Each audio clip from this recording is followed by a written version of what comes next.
How big is the Parsi community? There are more people in this building than there are Parsis in the world.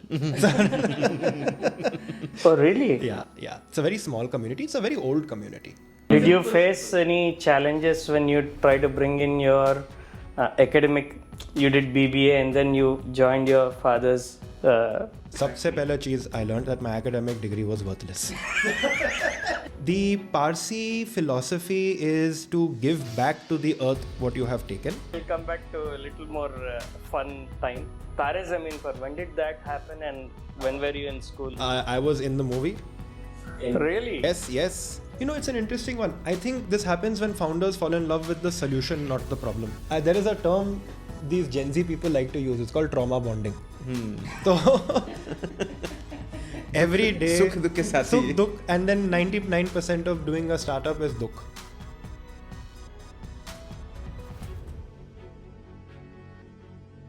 Hello दोस्तों, स्वागत है आपका tough story podcast में. एक ऐसा show जहां हम आपको मिलवाते हैं लीडर्स, इनोवेटर्स और उन लोगों से जिन्होंने अपनी जर्नीज और एक्सपीरियंसेस से नए बेंचमार्क सेट किए हैं. आज के एपिसोड के गेस्ट हैं mister Jaran Bhagwagar, vice president at Biome, एक फुल स्टैक वेंचर स्टूडियो जो ग्रेट कंपनीज को बिल्ड और इन्वेस्ट करने में लीड कर रहा है. जरान जी का बिजनेस और वीसी का एक्सपीरियंस हमें इनसाइट्स देगा कि कैसे नए बिजनेस को सीड से सक्सेस तक ले जाया जाता है. और मेरे साथ है वेनु अन्नमराजू, जो हमेशा अपने इंसाइटफुल क्वेश्चंस और एंगेजिंग डिस्कशन के साथ हमारे इस शो में एक अलग ही एनर्जी लेके आते हैं. तो चलिए शुरू करते हैं आज का tough story. Jaran, how are you doing? Very excited to be here. It's a great day. Hyderabad में आजकल weather has certainly improved. So this just makes me happy. Hyderabad बहुत वेदर चेंज हो गया, I agree, and it's got cold, but right now I don't know for some reason today it's hot in this room. Maybe बहुत ही ज़्यादा आप दोनों ने before we started the podcast, ये दोनों ने बहुत ही गर्मा गर्मी बात शुरू कर दी. होता रहता है. And was going above my head, so I will be playing, not even playing यार, I will be honest, I have zero knowledge about funding, VC funding. I am a content creator, I am a slightly business guy. हम लोग गुजराती हैं तो हमारे दिमाग में business रहता है, बट हमने कभी ये नहीं सोचा कि हम लोग बोलते हैं 1% ब्याज और 1.25% ब्याज से आगे हम कभी बढ़े नहीं हैं. और वीसी सर्कल्स में पढ़े लिखे लोग वाइट कॉलर जॉब वालों को रखते हैं सैलरी पे, उनसे पैसे कैसे निकलवाते हैं, काम करवाते हैं. इसके बारे में आपको आज, मैं वो सैलरीड वाला हूँ तो मुझे भी कुछ वीसी के बारे में पता नहीं.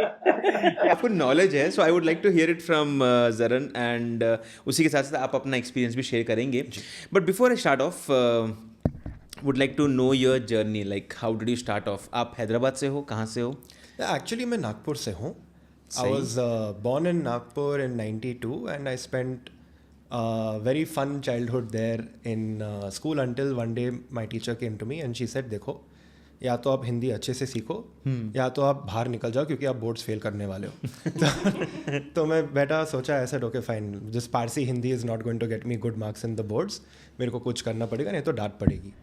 सो there is a boarding school in Panchgani. अगर आप तारे ज़मीन पर देख चुके हो, that is the same school. It's called New Era High School. तो मैं वहाँ चले गया and then ever since there मैं भटकते रहता हूँ. सो पंचगनी में था, फिर मैं पूना चले गया for my bachelors in Symbiosis. फिर अराउंड दैट टाइम 2013 था, there was a recession and during a recession you are not able to even make sure कि हमारा रेंट, हमारा मॉर्गेज भर रहा है. My father had a small company, we used to make handicrafts.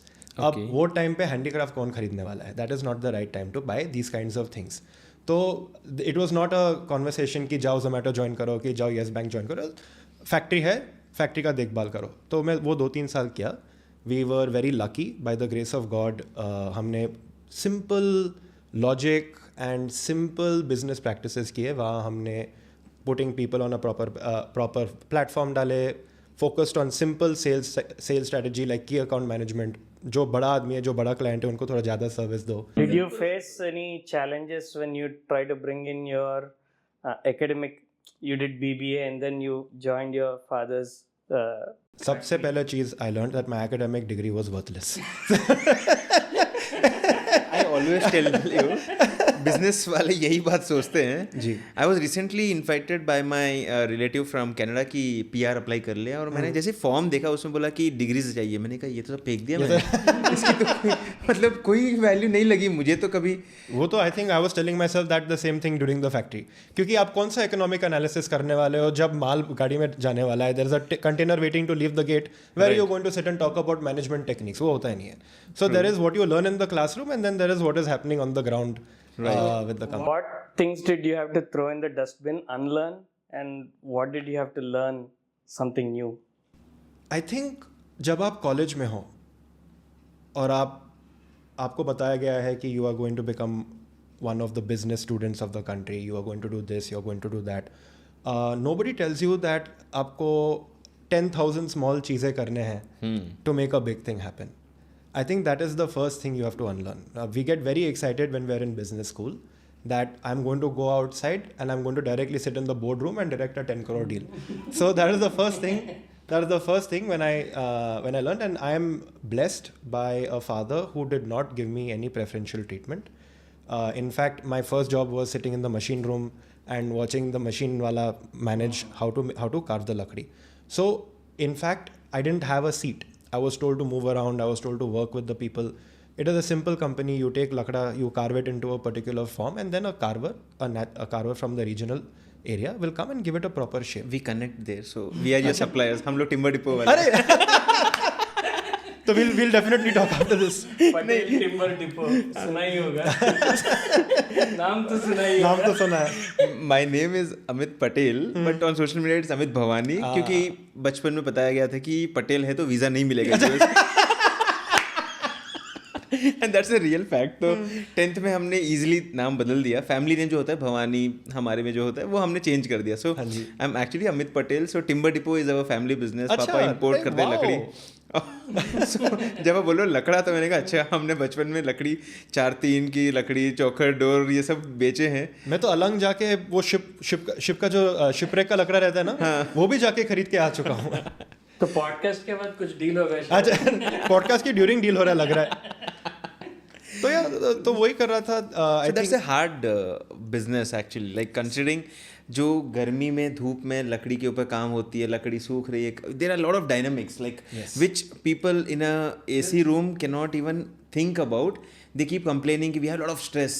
Bro, come to the ground. Come to the ground. And challenges everywhere. बाप रे. तो next level challenges और आप जो ज़माने की बता रहे हो मतलब changes आ रही हैं, लोग PVC की तरफ जा रहे हैं, things are moving out. Lot of dynamic changes. तो आप अपने पापा के बिजनेस में ज्वाइन करते हो मतलब you are helping him and he was asking you to be there. Same time you did your BBA. And then what was next? Like did you go for MBA or? Yeah, so I did. So during the time, two things happened. One was we got lucky. We did good work. We focused on the right clients. We changed the company and the company started to grow. So that whatever difficult position, jo bhi musibat thi, that has all gone. And now the company is starting to grow. And I felt that I was starting to hit a ceiling. Any small Indian company, any small Indian business, अगर आप मालिक के बेटे हो then that is all you are, मालिक का बेटा. So I felt that okay, it is time for me to try and do something else. Along that time, I started a small restaurant concept with my friends. It was called the Bava. So what that means is we had a discussion. See, a lot of people have heard of Parsis, but maybe they don't know the culture. So how do you spread culture in a manner that people like food is the answer. तो हम क्या करते थे? I used to work in the day and in the night we used to go to a stall. Literally it was a roadside stall and we used to sell Parsi food. Slowly we kept building the brand. We used to write funny menus and we used to say drop model tha. So we would say Saturday at 7 p.m. on this place only this menu you will get. And suddenly there was a line of 40 people, then 50 people, then 100 people. Slowly money was saved. हमारे school के पास पर्सीज bakery था. Parsis bakery. Parsis. कैसे था वो? Was it good? सही था. I mean, that's how we know about Parsis during school. See, so we had the same idea as Parsis bakery. Similar to what Bangalore Iyengar bakery or what is it? वो जो bakery line है हर जी जगह. काफ़ी सारे. Bombay has Paris bakery, Pune has Kayani bakery. So most major cities have that one mad Parsi bakery And movies also have been showcasing Parsis into, I mean, bottle wala, soda opener, wala, all these names, and they always have this auntie has a bakery where the girl and boy keep meeting up, and they are a Parsi family. So वो bakery stay, लेकिन there was no girl or boy meeting in our restaurant. It was mostly uncle auntie coming and ordering one mutton chop and going. You're dropping wood. You're not into matchmaking. You're not into matchmaking. How big is the Parsi community? Very small, very small. So I think the entire Parsi community today is not more than 90,000 in the world. In the world? There are more people in this building than there are Parsis in the world. Oh, really? Yeah. It's a very small community. It's a very old community. But people in Iran are not called Parsis anymore? So very good question. So it is like saying, it's like a caste. So it's not necessarily a caste, but it is like a caste. What that means is, there is a religion called Zoroastrianism. Those were the people of Iran. Then that was annexed, as people know. And the people from Persia that left Persia and came to the Indian subcontinent, Pakistan, India, this whole belt, they are called the Parsis. Okay. Interesting. And yeah, I think all of us know the most popular Parsis. Mr. Ratan Tata, of course. You know, there's one Parsi who's more famous than him, though. Do you know the band Queen, Freddie Mercury? Oh, yeah. Farokh Balsara. Yeah. There's one more, Homi Baba. Of course. I was recently watching the Rocket Boys, and mind-blowing series, and it also gave me a little bit of insight into how the Parsi community is at that time. Very interesting. So it's like a closed community. जैसे हम business circles Gujaratis में हमारी community होती है, आप ऐसे like no intercaste marriage, or is it something like that? Is it why? क्योंकि अगर intercaste हो गया तो you're opening up and the number would flood up. So how is So this is a very interesting topic. It is also a controversial topic for the Parsis. I'll tell you why. When the people left Persia, they actually landed in Gujarat, in Sanjan. That is why most Parsis, speak Gujarati. Gujaratis, Parsis, bhai fir se. Gujarati, Parsi, bhai. When they landed, there's a very famous story that the king said, "You are all immigrants. How can we accept you into our society?" And the Parsi leader at that time did the famous thing where he said, "Can you call for a bowl of milk?" And that was a bowl of milk. And he said, "Look, you are full. But," and then he added some sugar and mixed it and said, "Nothing has changed. We'll just make your society sweeter." Now that is the famous story everybody knows. What also happened is the king wanted the Parsi leaders to make certain promises to maintain that.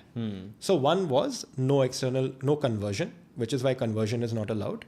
No marriage outside the community, which my parents have not listened to. My father's a Parsi, my mother's a Punjabi. Wow. So that is the second rule. And then the third is you will follow some of our customs, you will take up our language. But to this day, Parsis honor that promise because we have so much respect and love for the India, for the Gujarati leaders that accepted us and embraced us. So that those promises are still kept. Wow. What have been your learnings when being with the Parsi community, and when you speak about big influential people, तो उनसे आपको क्या सीखने मिलता है और आपके कुछ ऐसे क्या contacts है या connections है at least? I think more than people, there are connections with the philosophy. The number one thing every Parsi is told when growing up is एक मंत्र है हमारा, good thoughts, good words, good deeds. करना ही है. You have to think good, you have to do good, जैसे गांधी जी बोलते थे. So our 3 is good thoughts, good words, good deeds. The one thing that I took away, क्योंकि आप जब भी जाओ एक community में, right, there are certain central topics that are constantly discussed. So the first is a love for life. मजा से खाओ, मजा से पियो, खुश रहो, don't take yourself too seriously. So a Parsi, what I've learned is the first person who should make a joke about you is yourself. So that is and the way you're saying maja, it brings me back to Munna Bhai MBBS. That is Majani life. Majani life. Majani life. So that is one. The first person. accent आया था. So that is one. The other is you'll notice this if you look. The Tatas are very, very philanthropic. They're always giving back. Most Parsi families, it is an unwritten rule that you have to do something.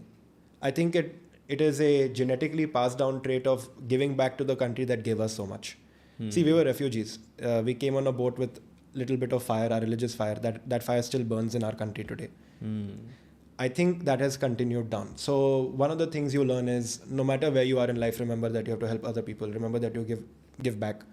And most people, I don't think it's necessarily a Parsi thing, right? As the society keeps getting more and more intermingled, and as India keeps growing, we have to keep reminding ourselves that there has to be more to life than buying a fancier car, than staying in a fancier flat. यार मैं क्यों ना एक cancer hospital को के बारे में कुछ करूँ, मैं क्यों ना किसी को कुछ खाना दे पाऊँ. I think these are the 2-3 main things that I have picked up. People along the way have all been friendly and helpful to me. A lot of mentors in my life. But I think if I had to boil it down, यार ये दो चीज़ है. Don't take yourself too seriously and make sure that you're giving people more than you're getting in life, and these two things you maintain. The kids of this generation relate to that philosophy. When I have one, I'll tell you.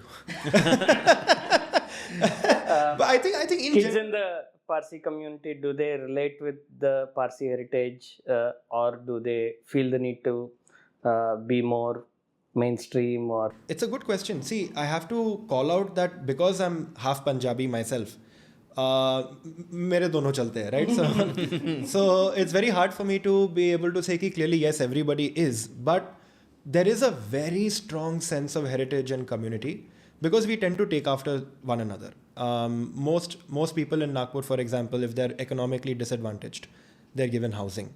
In Bombay as well. I've heard of that. I was actually going to ask you that. Yeah. So in Bombay as well, if you're economically disadvantaged, you're taken care of by the society. When you're saying this, who is giving? कौन दे रहा है घर? मतलब एक पंचायत रहता है. Okay. So we pool funds. So it's like a samaj or community. आपका ही community. Panchayat is like गाँव वाला panchayat. So basically we call it panchayat because we don't have a proper word. But there's a community. There's a governing body that governs the community. It is also in charge of the funds. Typically what happens is when you leave for your heavenly abode, you give some to your family, you give some to the panchayat, so that you are able to take care of the people that come after you. No, that's an interesting concept. I think there is one particular animal that has a very special significance for Parsis, right? The vultures. So, good question. So, the vulture is it's an animal that is spread in the culture about Parsis. It's not necessarily a religious symbol, but since you've touched on it, I'll talk about it. The Parsi philosophy is to give back to the earth what you have taken, and therefore, once you have left for your heavenly abode, there are two ways in which you can give back.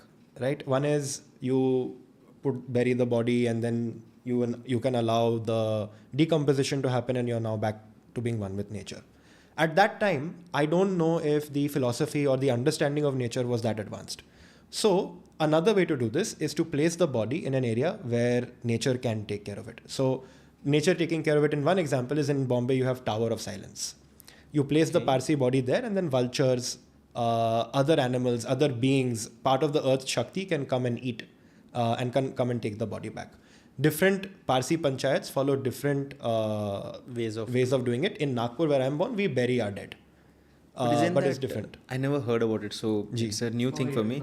No, I don't know the Tower of Silence. Somehow makes me feel like, isn't it sad, or is it like hard for the family members? I think so. I think it is. I mean, for me, if I'm just visualizing something, it feels very hard. It does. But that's the beautiful thing about culture. Now, let's imagine we are normalizes these things. Yeah, exactly. So, for example, let's imagine right now we are an alien. We don't know anything about Indian culture, and we hear that we cremate. That's also tough. I mean, right? Technically speaking. So it is something that over the years you start to normalize, and then it sounds normal. But because in Nagpur we bury, to me also it sounds very sad, and because that's my culture. So I think it depends on which culture you're following. No, because it's a new thing which I just heard, so it's looking tough. But yes, I agree what Venu said. It's a normalizing thing. Yeah. When I look at the Hindu culture also, like burning also is a tough thing, but we have normalized it. Exactly. So Tower of Silence, something new. And what I also recently read was the vulture population is declining because of diclofenac. Acha, I didn't know this. What is this? Painkiller of sorts which they give to animals, antibiotic, or it's one of those categories, and that is toxic for vultures, and their population has been declining. And they tied back to how it is leading to deaths of humans. Interesting. Yeah, I don't fully recall the connection, but yeah, it was quite interesting. It stuck in my mind. Oh, ecosystem, anything that is disturbed, it has an impact. Absolutely. The whole circle of life. If something gets reduced, something else would also be. If you take away from one place, somewhere else is going to feel the impact. True, right? true. So come on, I'll circle back to the Yes, please, because I'm not a career religious. path. I'm not a religious scholar at all. I'm No. sure there are many Parsis that will listen to this and say, "You got everything wrong, you stupid dikra." Dikra sunu boli na ayo cho. What are you doing? That's slightly Parsi and Gujarati trying to. And we'll come back to a little more fun time. Taare Zameen par, when did that happen and when were you in school? I was in the movie. Really? Yes. It happened during my 8th standard. Aamir Khan was a wonderful, wonderful person. I was not at all important in the movie. When in the final scene, there is a painting competition. Yeah. The whole school was there. So I was there. But what was really nice was he gave all of us kids a painting set to paint. So we were actually painting during that scene. So that was our brush with stardom. So every kid that went to school at that time, we're all in the movie. Best painting of your life? अरे बाप रे, amazing. पूरा stress लगा दिया कि पूरा auction पे डालने वाला हूँ 10 साल के बाद. unless and until Thugs of Hindustan fail नहीं होता. Or what was his recent movie? I don't know. It got shattered, like sadly, but yeah. Thugs of Hindustan, thug, when we hear the word, we kind of relate it to usage in the US and maybe. But it's an Indian thing, right? The It's Thuggies. a very much Indian thing. I was just seeing Discovery Channel from 14th century to 19th century. Thuggy, or it's a caste of its own, and they have been quite brutal / whatever else. Yeah, it was kind of eye-opening for me. Oh, I did not know the word thug is. There are a lot of things that we think is very British, but actually it's from India. The word jungle. Yeah, bazaar. Gin and tonic. So what is gin and tonic, right? Tonic, if you've had, it is nothing but soda and quinine. Quinine is the cure for malaria. So what did the British troops do when they... And what is a tonic? The word tonic, it means something for your health. Right. So what did the Britishers do when they were in India to stop their troops from getting malaria? Is they would give them tonic, which is they would put quinine in the soda. Now what did the British officers do? They said, "Yaar, isme thoda gin dalte hai." So it's an Indian thing. So आपने BBA के बाद Symbiosis you were referring to, and you did your Symbiosis, MBA. worked with my father's company. It's called Forms. वो किया. Then we did that restaurant. It's called the Bava. It started as a little stall. Then it expanded into a proper restaurant. Okay. My friend, he took it to Pune. I left at that time. I went for my master's.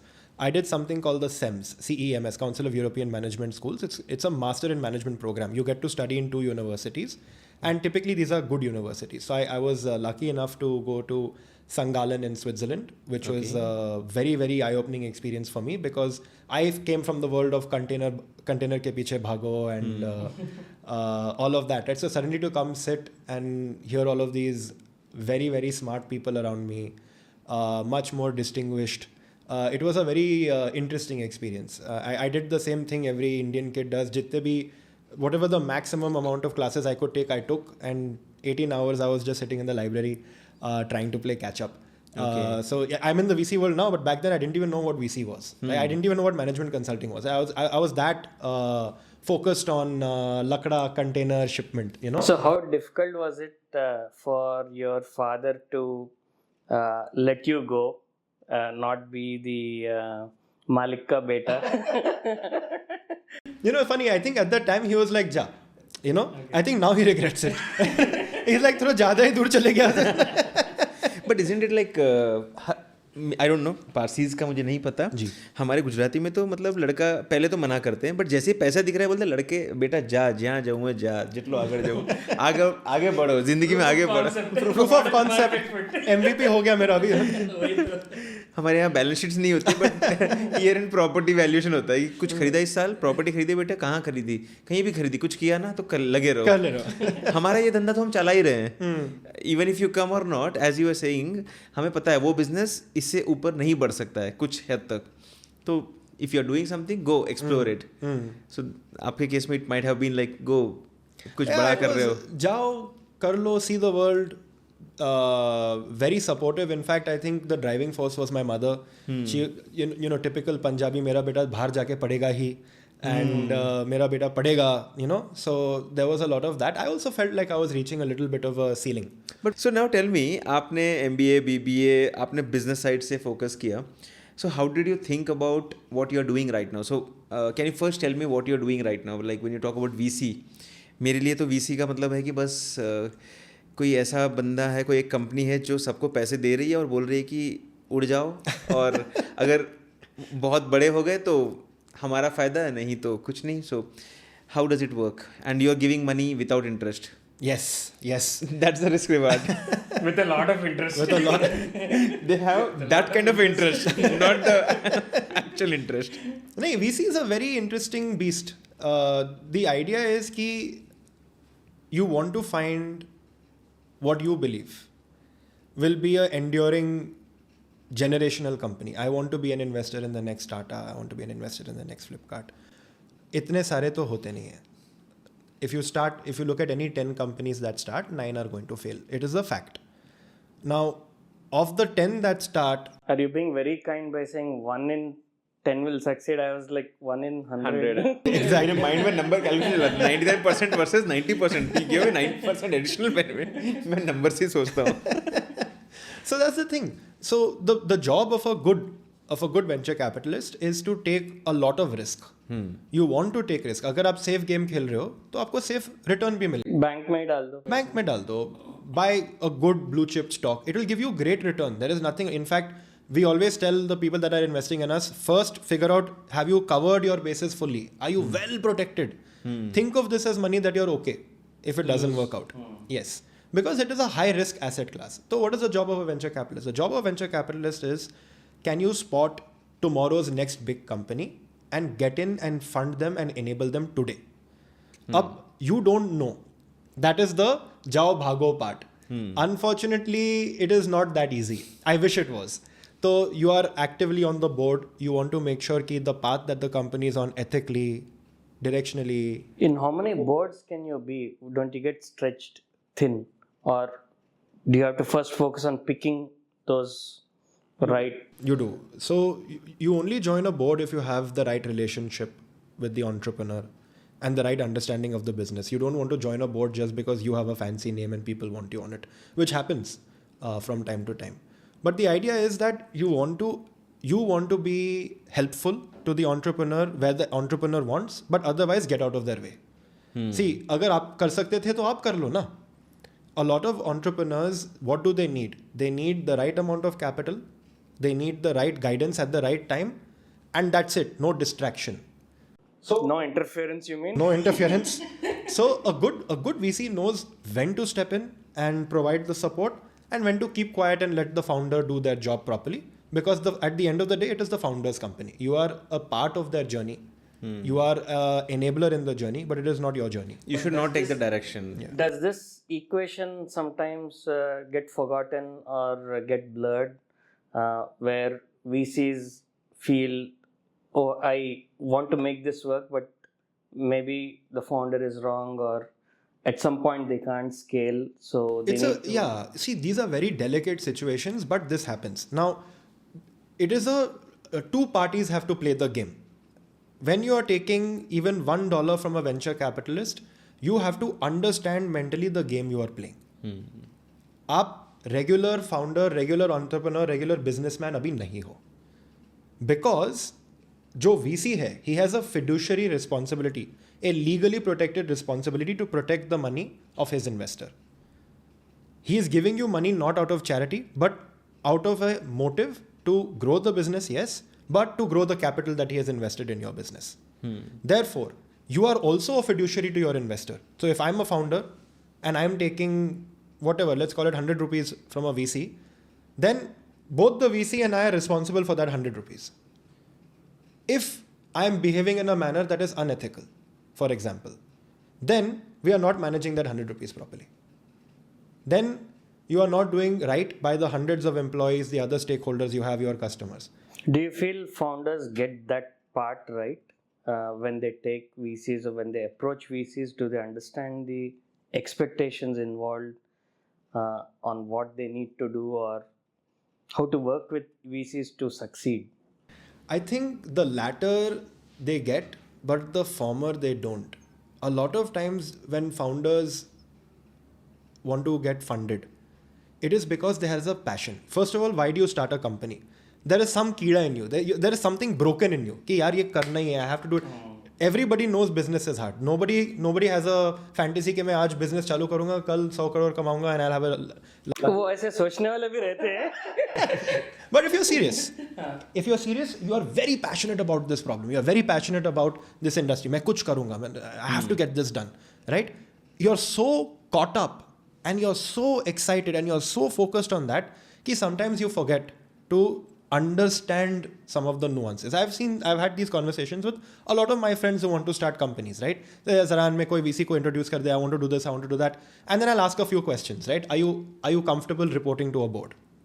Are you comfortable now becoming CEO, not owner? Because CEO is a job title, right?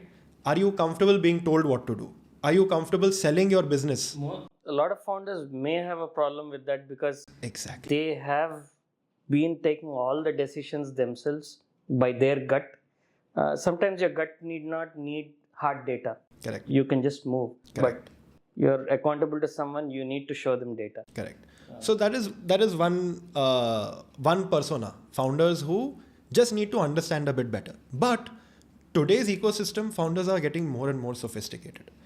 5 years ago, 10 years ago, people would read term sheets and get very surprised. What is this anti-dilution? What is this term? This legal term sounds so scary. But now I feel that as an ecosystem, see, we are probably the third, going to become the second strongest startup ecosystem globally, right? With that comes काफी सारा growth, improvement, interest, but maturity of the ecosystem. So here a lot of founders are getting mature.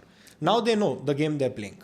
So in the last few weeks, I have met almost a dozen different startup founders, and you are one person who's sitting on the other side of the table. तो मैं एक question पूछना चाहता हूँ because मैंने उनमें से कुछ स्टार्टअप फाउंडर्स का पैटर्न नोटिस किया कि वो वीसी के पास तभी जाते हैं जब उनको पैसे की ज़रूरत है. उनको चाहिए कि कोई आए जो हमारी कंपनी को फटाफट से ग्रो करवा दे और फिर हम फटाफट से कंपनी को बेच दें. सो व्हेन यू मेंशन कि we looking at the Tatas and the bigger group, of course which is very tough to find someone looking at 20 years, 30, 50 years. आज की डेट में जितने मैं स्टार्टअप फाउंडर्स को भी देख रहा हूँ, new age founders, most of them are just thinking about quick exit plans. वो स्टार्टअप बनता ही इसी प्लान के ऊपर है कि भाई थोड़ा बहुत निकल गए, कुछ पैसा आ गया वीसी से, वीसी अपना पैसा निकालने के लिए भी हमें हेल्प करेगा और हम इसमें से बाहर निकल जाएंगे. So do you think that is what is the majority of the chunk? I don't think so. I think this build to get acquired जो अभी mindset है, this is a relatively new phenomenon, India में at least. In the West it is very clear. अगर आप West में देखोगे, what some founders do is they'll take 2-3 target companies in industry. वो देखेंगे अच्छा इनका वाइट स्पेस क्या है, अच्छा ये प्रोडक्ट अच्छे से नहीं कर रहे, चलो अभी ही से चालू करो, keep a relationship with them, when the time is right we'll sell the company. That has been there in the West. मेरा दिमाग .com boom के टाइम पे चल रहा था. सब पागल हो गए थे. Right? You had pets.com, you had a lot of very interesting companies come out. Yeah, India में I think this build to acquire mindset I feel is very new. But is it bad? I don't know. I don't think it is necessarily bad. I think the intention has to be right. If the intention is, I want to solve this problem. I have a problem. Let's take an example of a healthcare company. Let's say a founder says, I want to be able to help every hospital in India detect cancer for 25 rupees. There's a company we did a while ago. I cannot take the name because they're under approvals. But they said, I want to be able to help every Indian detect a certain type of cancer in a very cheap price, 20-30 rupees. Now, if they're super focused about it and they're super practical about it, you go on a limb and say, could it be oral cancer? It might. Okay. So you're damn good, man. So the idea is that if you're so focused on that problem, then you don't care how you solve it. Now, if I want to make sure that I reach the north, the south, the east and the west of the country, it will take me, even with all the money in the world, many years to do it. Or I sell my company to somebody who's already there. And I continue to solve that problem there. I work with them. I'll work with them. I will build it to a certain degree. I want to solve this problem. Baki sab chodo. But do you see that founders lose their way? They probably start with a very strong mission, and then all the other things distracts them from their core, and then they start chasing something else. You know, it's an interesting one. I think this happens when founders fall in love with the solution, not the problem. If a founder says ki yaar, this car I've built, it's the best car in the world, it's beautiful, nothing around this car can be beaten. और जब market accept नहीं करता है, they start to feel disheartened. They feel like, okay, the market is wrong, I was wrong, Timing was wrong. This is a beautiful car, but so that is one Passion thing. to the solution and Yes, but then there is this other total different animal, the founder who loves the problem. Yeah, I want to get people to move from A to B. Sometimes techies start coding the solution before understanding the so that's a lot of what we do is also problem validation. So we validate, is this a real problem you're facing? हम काफ़ी सारे experiments भी करते हैं. एक example लेता हूँ. अगर आपको एक नया delivery company चालू करना है, only vegan food. आप सिर्फ vegan food deliver करते हो. So is that really a problem? Yes or no? And second question is, if it is a problem, are people going to pay for it? अब typically क्या करेगा आदमी? He will start the company, he will then build the solution, he will market it, he will go to people and then learn. What we do is the exact opposite. हम एक line of code नहीं लिखते हैं. We'll put up 10 different fake websites. We will run ads. Website is catered to different people. Now अभी आप vegan food क्यों मंगाना चाहते हो? आप you want to get healthier? आप नॉन वेज थे लेकिन अभी आपको अंदर में कुछ हो रहा है कि यार I want to leave non veg. So there are different personas, different types of people with different needs कि मैं यू क्यों कर रहा हूँ. There is another problem. I am vegan already लेकिन मेरे को सारा ये मटेरियल मिलता ही नहीं है. Where do I get soy milk and where do I get tempeh? So we will create 10 different ads, 10 different websites and we'll spend on Facebook, on Instagram, and we will see कि actually सबसे पहले कितना business आ सकता है और क्या दाम पे. Then we'll charge different prices also on the menu and we'll see. Towards the end, there is no deceit because at the end, the customer, we will tell, okay, thank you very much. This was a survey actually. We will get back to you when we are actually building the company. लेकिन वहाँ तक अगर हम गए, then we know that there is that excitement, the problem is real. ये B2C में काम करता है, लेकिन B2B में कैसे काम करेगा? Interesting question. B2B में भी कर सकते हो आप. So what do? You run a LinkedIn ad. You take how many times a call was booked with you. These are indications of interest. Then beyond indication of interest, आप क्या कर सकते हो? If you want to really get validation, a lot of times founders, not just founders, anybody, human nature है, we feel a little shy to talk to somebody in the industry until we are perfect. यार मैं पूरा research करूँगा, मैं product बनाऊँगा, I will only go to them when I have a beautiful shiny product. वो techie मेरे जैसे लोग हैं. We are shameless. We will pick up the phone right at the start. Sir, ये problem है क्या? Sir, everybody has problems, but they're all solved somehow or the other. It is solved in different ways. When you mentioned about the vegan idea only, I'll just connect back to that. आप जब बता रहे हो कि एक founder आता है वो बोलता है कि मुझे ये vegan food डिलीवर करना है and you work on that and you more like not think in the office but you said we'll do something around it. The competitor on the other hand, Swiggy और Zomato would just will add a filter and say that आप vegan को हम sort कर देंगे, हम deliver कर देंगे. बिल्कुल. So that's how it's being solved today. Right. Yeah. So इसका जो आइडिया था, इसने जो 6 महीने सोचा, प्लान किया और फिर आपके पास आया, आप लोगों ने उसके ऊपर मेहनत की, आगे 2-3 महीने डिस्कस किया and then a bigger competitor would just replicate the idea saying that, oh, this is an interesting option, let me enable it. Correct. So how does that often happen? So we have to study that beforehand. So the first thing we will do is look at the landscape. There are many ways to validate. This is just an example, random example of how to validate a problem. Right. लेकिन जब आप business चालू कर रहे हो, you have to be very aware of risks like this. Right? आपको मालूम होना चाहिए, okay, who are the other players, and this is why the important thing comes. If you're in love with the problem, not with the solution, then you will be interested to find out how are the different people solving it differently. If we go back to that same example I gave as a car, okay, and let's say it was an SUV, that person will look at all the 30 different SUVs and say, no, mine is the best SUV. But somebody who's in love with the problem of how do I get people to transport, he will look at other things. He will look at Uber, he will look at buses, he will look at everything. What is the percentage of founders who fall in love with the problem and fall in love with the solution? It's a great question. I think in my experience, I've spoken with, I don't know how many thousand founders in the last 10 years. I would say the people that love the solution are in the majority, and I understand because of the passion and and I get it, क्योंकि I make this mistake also very often. Like I'll fall in love with a particular thing. मेरे को यही करना है. latest technology को पकड़ के जी. Then because it is saleable or it has all the buzzwords, Yeah. उसको लेके forcing it onto a solution. I think wo definitely that there is a category of that, but there is another category of people that have put their blood, sweat and tears into something.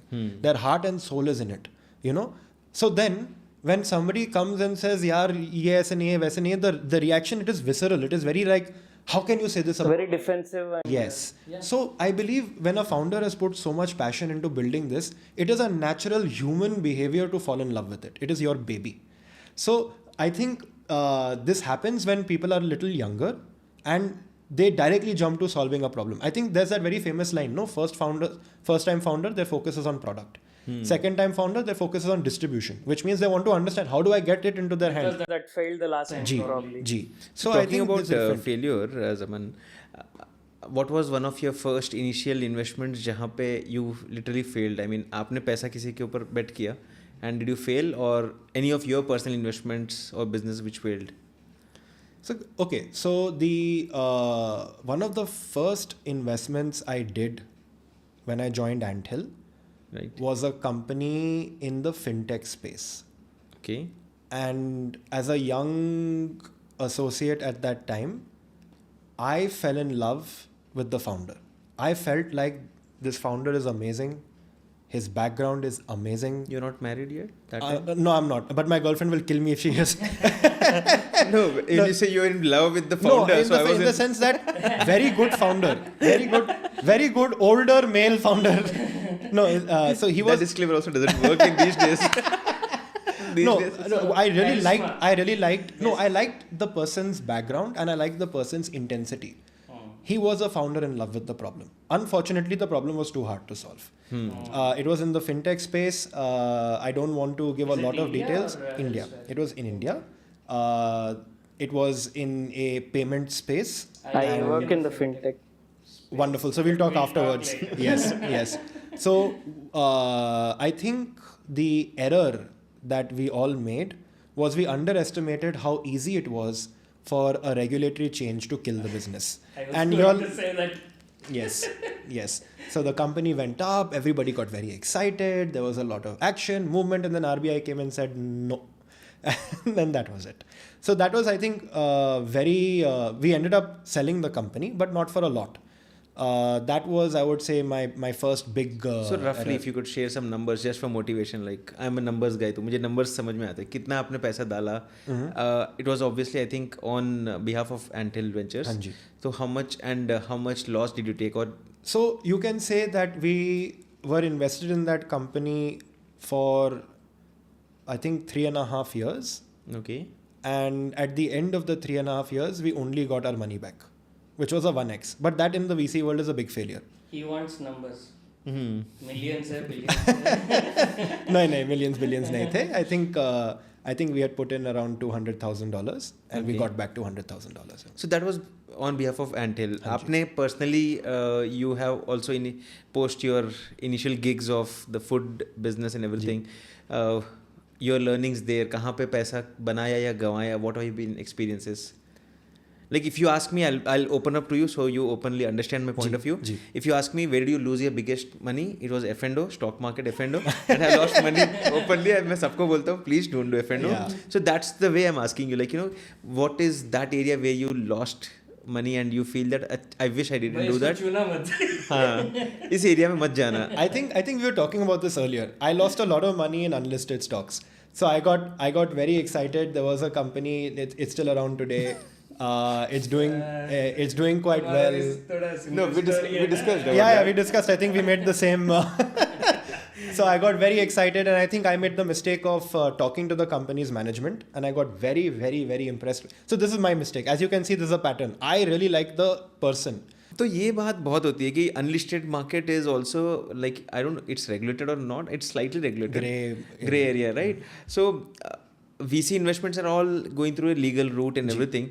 When it comes to unlisted market, so right now while we are speaking, this content might go live by December or something, January. So by the time Swiggy might be on public, it's going to go live. तो यहाँ पर unlisted market में बहुत ही ज़्यादा चीज़ें चलती हैं. Like my banker calls me and says sir मेरे पास एक 300 करोड़ का स्टॉक आ गया है, अगर आपको चाहिए तो बता देना, 1 crore is the funding and everything like that. And lot of people actually invest in that. So what are your thoughts? Like since you have burned some money in unlisted, do you still think this? I think I made the cardinal sin of investing in something I fundamentally did not understand. I got very excited by the founding team. I got very excited by the vision, but I did not spend enough time understanding the company, and I made a basic error, which is invest in something you have not fully understood. So the founder of the company did the right thing. जो दिखता है वो बिकता है, उसने बेच दिया और मैं हम फंसे. Can you ever fully understand a company's inner working with talking, unless you're doing due diligence on the company? Exactly. You would never understand, Exactly. right? And because it was a personal thing, it was not a company thing. Based on the company. हाँ. Yeah, because it was not for Antel, it was for myself. I did not invest the time in doing due diligence, and that was a big mistake. You won't even have access to the info, Nothing, because it's a private. And the it's a individual private investors, business. I think, see, we all buy stocks. If we have 10 stocks, obviously 7 will do good or average. 3 would be bad stocks. आप कितना भी research कर लो, ज्ञान देंगे लोग, PE देखो, But info history तो है देखो. at least. No, even after all this info also, you don't know when would that Hindenburg or whoever comes out and they would just throw away all your technical, fundamental सब गया रद्दी में. And they say that, boss, this is what we are doing. But having said that, I still believe that that company can make something good. It's just that they did not manage certain elements of their business correctly. But coming back to your question of listed shares में क्या करना चाहिए, I think listed shares should have that big disclaimer, like how you said with FM was, right? Unlisted shares. They should have that same disclaimer, right? Don't do it if you don't understand it. अगर आप if you have been in a particular industry for the last 5-6 years, you understand this industry very deeply, you've been following this company, you understand where it is at, you have some understanding and information beyond what Google is giving, and you have a deep belief, it could be a great wealth creator. But most of us don't have this. No, the reason I asked you this question is because you have an idea about unlisted shares. और होता क्या है आज की date में जहाँ पर the stock markets in India are at all-time high, people have a lot of liquidity in the current times at least, and they have some money to invest, and they are looking at alternate investment options. I mean, of course, I cannot call a VC company and say that, boss, आप लोग बहुत सही investment कर रहे हो, मेरे से थोड़ा पैसा ले लो, मेरा भी बढ़ा दो. That doesn't work. At least I don't know if it works. You can share me more insights on that.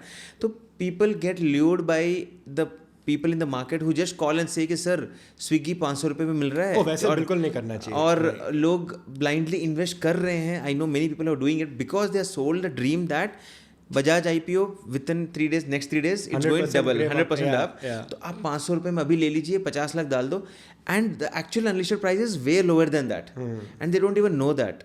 So there are a lot of the unregulatory stuff is going on, and I feel that's the reason I feel that there's a lot of education is to be needed. 100%. You first things first, never just because somebody is saying कि आज price एकदम low है खरीद लो, never buy on that.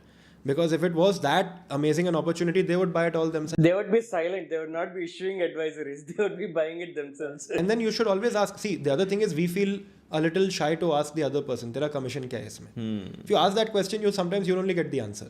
Right. I'm learning the hard way, like never catch a falling knife. Yeah. So I keep buying the stock. But that brings me back to another question, what I was talking about, these stocks and all these areas. So I won't talk about based on your company where you are invested. Any other areas, how has been your life's journey? Like where did you see downfalls?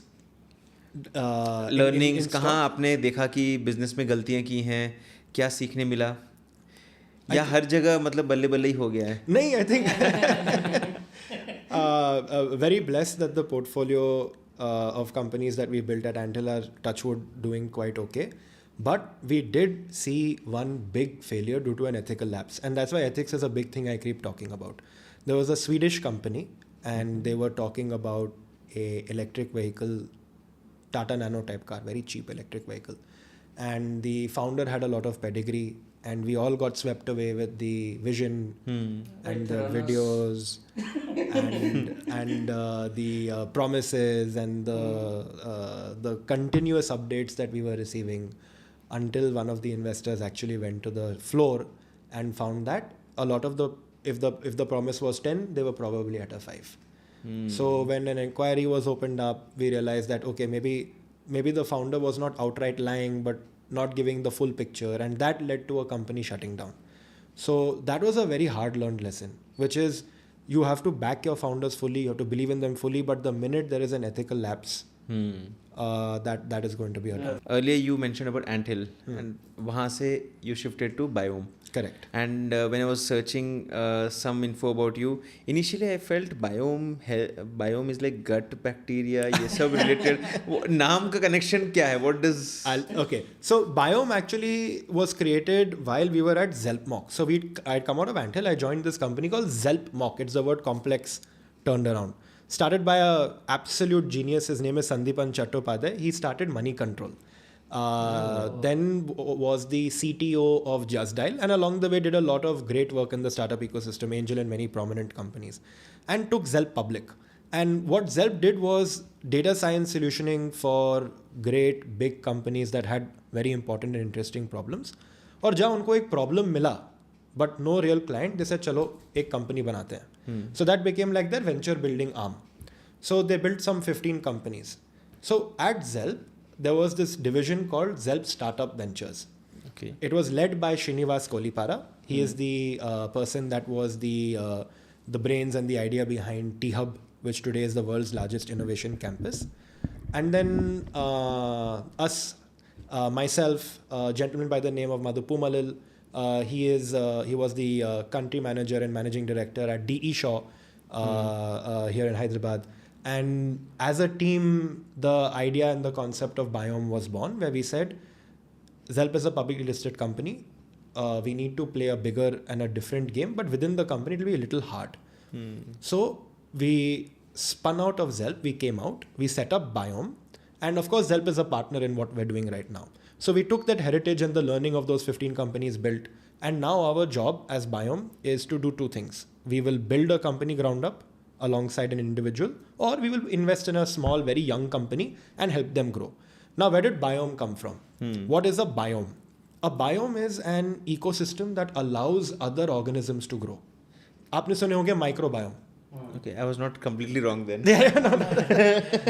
So it comes from our deep belief that for any one big company to succeed, it is not alone. It takes a village. It takes an ecosystem. So the idea behind Biome was we want to be that ecosystem for any company that comes into us. We have amazing product people.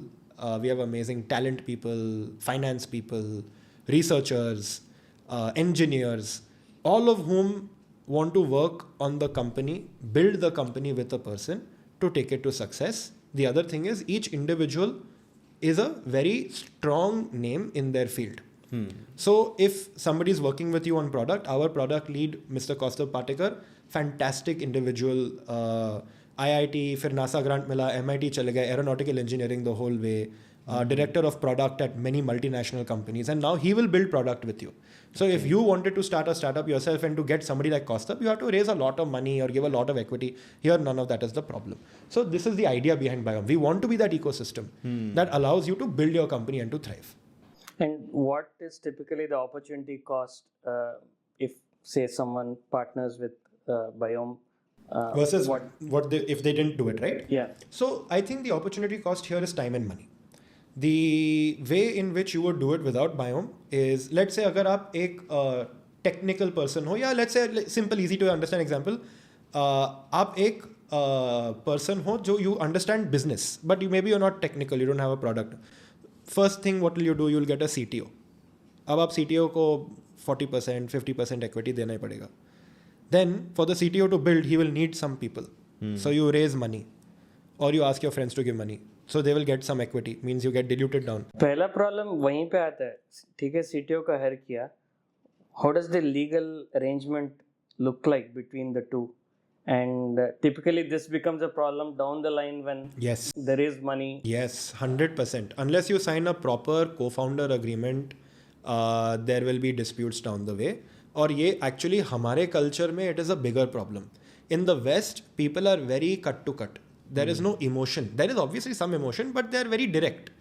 Okay, I will get this much. If you die, this is what will happen. If I die, this is what will happen. Decision maker is me, not you. Very clear. Here in India, we don't like to. अरे चलता है यार. अबे तू तो मेरा दोस्त है, तू मेरा भाई है. हमारे बीच में क्या कागजगिरी? All of that is well and good until the first problem happens. Then कागजगिरी is very important. Recalls from the last that discussion. But okay, I'll circle back to a question जो मुझे था.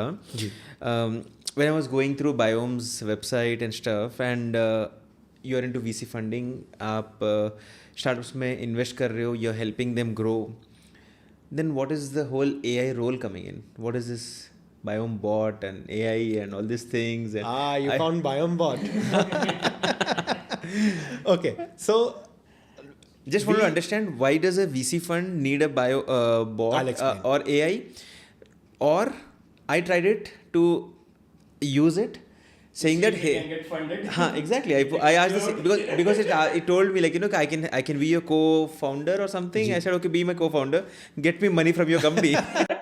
लास्ट में क्या बोला, चलो भागो बोला क्या? बहुत काम करना पड़ेगा. It gave me like 3 pages of step-by-step process. Yes. So I'll explain. So what we do is we build companies apart from invest in them. We discussed right at the start, building a business, it is very hard. So how do you go from an idea all the way to an enterprise? This is a thought. But to do it, you need to do many different things correctly all the time. You have to get the right problem. You have to validate that problem correctly. To validate it, here are 10 experiments you can run. One example I gave earlier. Now you have to build a solution. How do you build the best possible solution? How do you make sure Zomato does not kill it down the road? So how do you make sure this is not in a very competitive space? Right. How do you take it to the right set of customers? Who do you talk to? How do you position your pitch to an investor? So we've done at Biome a lot of work on building a playbook. ऐसे करेंगे, फिर ऐसे करेंगे, अगर ये हुआ तो वो, अगर वो हुआ तो ये. Step by step guide for us to go from idea to enterprise. Playbook में क्या नहीं करना भी है. बिल्कुल. अरे बाप रे. That is a 10 times bigger page. How to avoid bias. This is the number one mistake. So I'll give another example before I get back to Biome bot. Number one mistake founders make is they come up with an idea and the first people they go to is their friends. Okay, and they'll say, भाई मैंने ये एक बनाया, एक मस्त product है, आप खरीदोगे क्या? कौन नहीं बोलेगा? Everybody says yes. बिल्कुल भाई ये amazing है, too good, amazing, बना ले. I'll buy it. Confirmation bias. Yes. So you bias the individual to saying yes. And what happens when it enters the market? यार बाद में, you know, or people are not buying, and then they say, I surveyed 20 people said they'll buy. I said, boss, you surveyed your friends. 100% of my survey results said exactly. The survey size was not. Survey size and the selection bias, right? You selected the people who will say yes. If I ask my mother today, will you buy something I make, she will always say yes. Yeah. So the playbook forces you to do these things. Our model, it is built in a way that you can only build 2 companies in a year. We can only do 2. So you have all these people, you've put all this time behind the playbook. There are so many founders that come to us. We put a small LinkedIn post about it, 100 founders came. Now I can only do 2 companies in a year. Okay, and that's only in the first week of announcing. So imagine in a year the kind of volume. Proximity of the founders plays a role, meaning if the team is in a particular city. Oh, good question. We want them to come to Hyderabad during the building phase. That is when you build culture, you get to know each other. Because you can't work remotely. Remote doesn't work. It does not.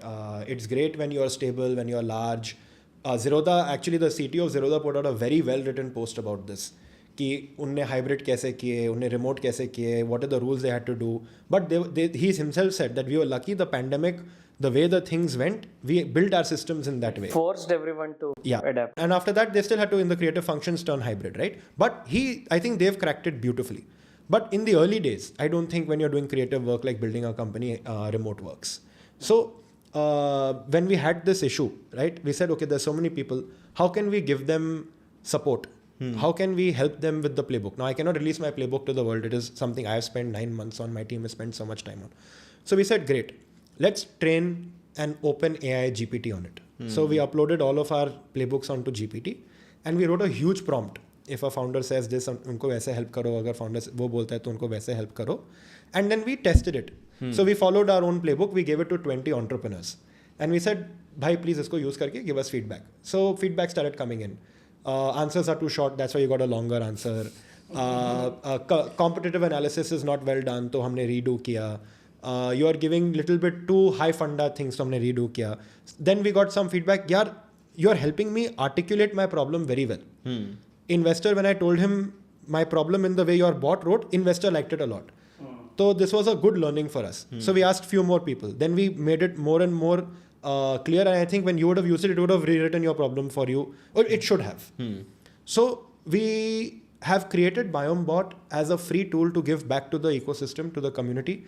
Ki if you want Biome type thought process, and we'll keep updating it. The promise is we'll keep updating Biome bot. But if you want it, play with it, have another thought partner. Maybe you will get another idea, another experiment to run, some new learnings, some other way, hatke way to do your business. The bot will help you. So that is the idea. So basically, another copy of your brain is there. All the Of the entire team. Of the entire team's brain is there. Yes. So a startup should not have to spend time with each one. They can't even expect. Just ask the bot. Cut down the initial conversations and actually get the next level questions and the next level filter out the 100 founders. So actually, Biome bot started as an internal tool. I did not want to tell my team कि अभी next क्या करना है. So first I said, चलो, let's build this internally and start using it. We started getting better problem statements from it also. Then we realized कि no, this is actually much more useful. So then we said, okay, what will we use this for? Then many ideas were thrown out. Yeah, it is a great lead generator. If people keep using it and they like it, they'll come to us. Right. One idea was thrown like how you said, give them the bot first, let them play with it, then tell them to come back. Finally, we realized that there is a higher purpose this can serve, which is, it is us giving back to the community. Boss, you want to use it? If it helps you get one or two ideas, great, please. So released it. We also have to build brand value that someone used. I hope so. I think people relate to the bot because there is no agenda behind it. I am not asking for money. I am not asking for you to do anything. The idea of the bot is, use it. If you want more help, apply on the website or connect with me and I'm happy to talk to you. At most, that's the maximum we do. So talking about money, our initial conversation before we started the podcast, you were saying come down to T-Hub and you said you guys work at T-Hub, you have a space there. So how does it work? Like, can I set up a podcast studio in T-Hub? How is it like? Is it like a space only for startups? Based on your understanding. I think T-Hub is a great place where innovation happens. So you have corporates there also. You have mostly their innovation programs are there. You have government bodies there also, like government bodies that manage incubators and all. And then you have startups. So startups can rent the space just like any other co-working. If they run many accelerator programs, they run many incubator programs. So if you get selected, I think there is some special benefit you get. I'm not too sure what that benefit is. But anybody can come as a registered startup and avail of the facilities against the commercial contracts that they have. Now they have a podcasting area. So you can definitely come and we would love to have you there on the podcast as well. Cool. So that's like a welcoming space, everyone. It's not like a जो होता है ना कि किसी college में मुझे Is there an entry barrier is what you're asking? Basically, go to any university. I can't just go and attend any classes. But T-Hub, it's a commercial space, but anyone is allowed to come in and as be a part of visitor, it. yeah, absolutely. You can definitely rent a space there. You can definitely be a part of the ecosystem there by joining any of their programs. They're quite open. I think they do a wonderful job in Telangana. And they have so many different programs. You can participate by being part of their T-Angel program either as an angel investor. So you're seeing lots of these startups and maybe you have the opportunity to invest in them. Maybe you have the opportunity to mentor them and give them advice. Or you join as a startup, right? And then you get access to all of this. So that brings me to the earlier question, which got dodged earlier. This is about if someone has, let's say I have 1 crore and I would like to not invest in the listed market or the unlisted market, but I want to invest in the VC space. I found this, if I'm not wrong, that's Angel List or something, where I keep following through the list of startups looking forward to investments. But if I'm not wrong, they were all in USDs. So I think they were all for Western investments. Concentrated risk for you, right? No. So my question is, can I, not at Biome, but are there well-known venture capitalist funds in India which accepts money from individuals and then reinvest there, or what is it called? I mean, क्या है इसको क्या बोलते हैं? There are many ways to do it. The first thing is the minimum SEBI mandates you to invest in a VC fund is 1 CR. 1 CR. Is an AIF. So if you have 1 CR, you can invest in most AIFs that will accept that as their minimum check. So वो आप तो कर ही सकते हो. But if you want to be a little bit more directly involved, there are angel networks. For example, there is Let's Venture, Indian Angel Network, Succeed. These are all well-known angel networks where there is a central manager. They will find the right deal.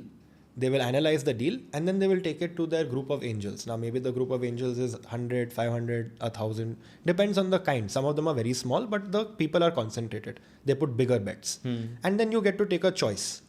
You invest, up to 4 lakhs, 5 lakhs in a company. The only thing is, as it is a AIF, an angel fund, the minimum you have to commit over the period is 25 lakhs. So, अगर आपको एक angel fund में you want to be a participant, you have to commit 25 lakhs. You don't have to give it up front, but across your investments, you have to put that money towards Is it for one company or is it okay? It's committing over a period of 1 year? 5 years. So 5 years, over 5 years, lakhs. 25 lakhs is what you have to commit. Oh, this is awesome. So I did not know this. AIF is 1 crore. Like the PMS are 50 lakhs. What is this category of segment investment? Is it? You know, the Like legal what does guys SEBI will be able call to it, give or- you. It's just called an angel fund. I'm sure the legal guys will be able to give you the exact categorization. Okay. Because SEBI The has one recently announced, AIF you mentioned is alternate investment. Alternate investment. fund. everything. Okay, that's a different one, right? No, basically everything which is not in the listed market goes into the alternate AIFs. investment, AIF. Okay, so that's why the 1 crore in AIF and 1 crore which you're mentioning kind It's of kind of the matches same. because regulations are similar. Regulations are same, but there is a special category for these angel funds, and that one the minimum you have to commit is 25. And I think there's some taxation changes also for that recent times. But anyway, that's a separate discussion. But I get your point कि अगर किसी को invest करना है तो you're saying 1 crore भी नहीं 25 लाख रुपए से भी कोई इन्वेस्ट कर सकता है. जी. And that's through different angel groups.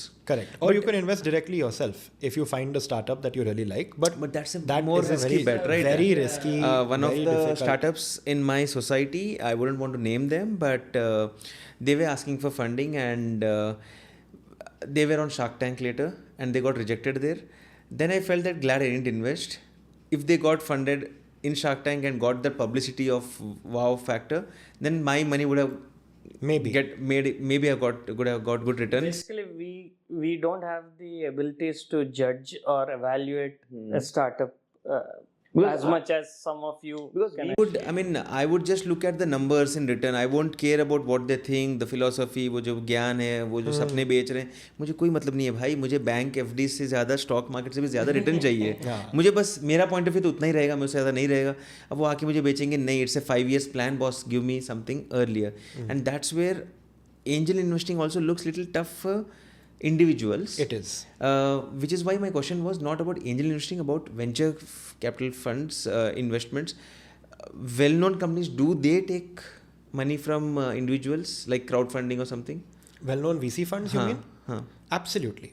So there are a lot of VC funds that will take money from families. In fact, some of our better, well-known Indian VCs are now going into tier 2, tier 3 India and giving them the opportunity to invest in India's growth story. Okay. So you can. It is also important to understand that it's like what you said, right? It is very risky. So whenever you're thinking of portfolio theory, if you have 100 rupees, you put, let's say 20, 30 rupees in the something weightage that is should very be less safe. than 5% or something. You should not invest more than that because you have to accept at the end of the day, that is the nature of the asset class. The asset class काफी risky है. It can give you bumper returns. It can give you something. In the last decade, venture has been the best performing asset class globally. But it is still, within that asset class, there are a lot of failures. So 9 out of 10 startups fail. If you do the math backwards, 9.9 out of 9.9 out of 10 VCs fail. Oh, yeah. I mean, it probably correlates with startups. It has to, right? At the end of the day, the underlying asset is the startups.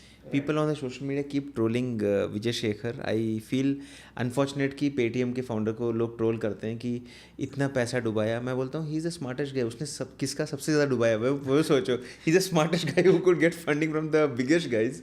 And still those guys had to exit it at a loss. You know something, I like to believe in the India story. I think easiest thing in the world to do is to troll, right? Hardest thing in the world to do is to create. To build. He is built. I have to give respect to that guy. Now, I myself participated in the IPO, right? Okay. I hope it's not the unlisted. I mean, you got. No. But when you have a founder such as this who has He has a lot of energy and positive. not just energy, yaar, he's been amazing for the startup ecosystem. If you talk to startups that he has worked with, he also invests. Right. He has changed their trajectory for so many people. Now, yes, the markets have beaten the IPO and beaten the market cap of that business down. But guess what? That happened to Amazon too. There was a time when you could have bought Amazon for $7 a share. Right. It had gone down from 100 to 7, right? And people were trolling Jeff Bezos left, right, and center. But there is a cycle. There's a difference in Jeff Bezos and Vijay. Vijay Shekhar is always still active on social media. Jeff stopped responding to everyone. Yeah. Talking about trolls, I notice जब भी लोग troll करते हैं विजय शेखर को social media पे, I see a lot of startup founders coming back and supporting him in every tweet also, saying like, Yes. I like your thought process, I understand what you did, and I feel like Because they resonate with the challenges, maybe that. or maybe he is also, as he said, he's invested in those. So there are many. See, you can't invest in every startup, right? Right, But right. there is a term these Gen Z people like to use. It's called trauma bonding. So every day, Sukh dukh ke saath hi. Sukh dukh, and then 99% of doing a startup is dukh.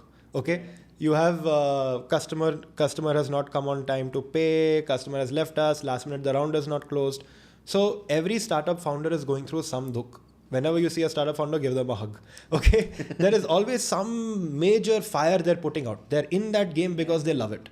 Now, when they see a fellow startup founder, maybe he's playing on a different game, but they're seeing that not only is going through the dukh, but people are online. People are being uncharitable, they will probably. So they relate, and I understand that. Yeah, like at the end of the day, when you are in that, see, being a tech startup founder means, first of all, when हम खुद का धंधा कर रहे, we can blame everything on ourselves, right? We can say, okay, नहीं चला कोई ना, do it. But when you're doing it in the tech world, you're doing it in public.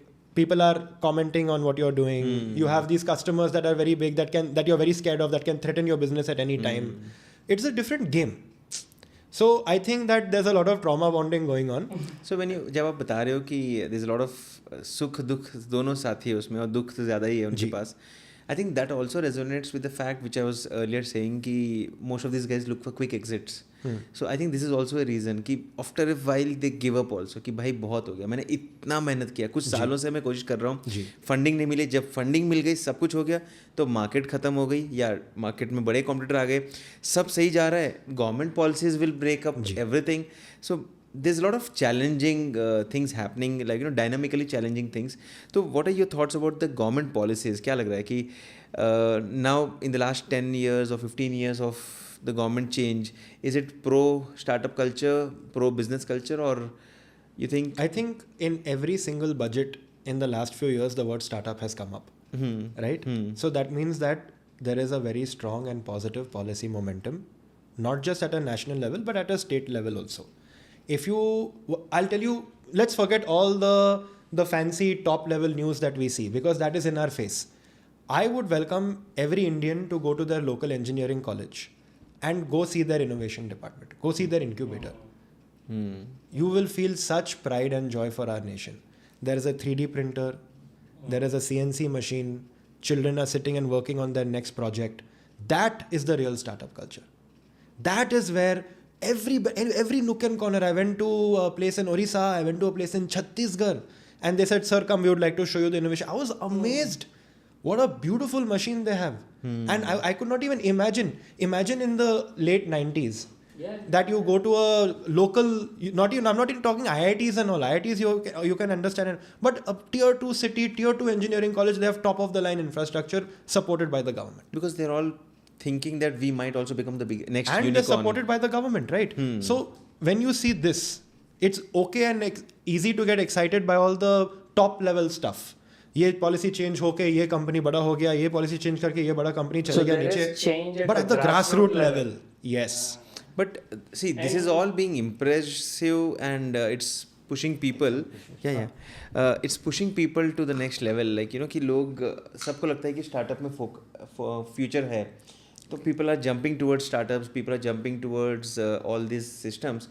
But at the same time, जब भी हम बात करते हैं, there is one new unicorn in India, there are 100k other startups which are actually failing also. Yes. And isn't that a tough situation? Like, you know, people should not feel that there's easy money in startups. I think the first thing you learn when you get into startups is there is no easy money. It is only hard money, very hard. So the easy part is just sold to us? Easy part is Shark Tank Those are packaging. the stories that are celebrated and they're more public.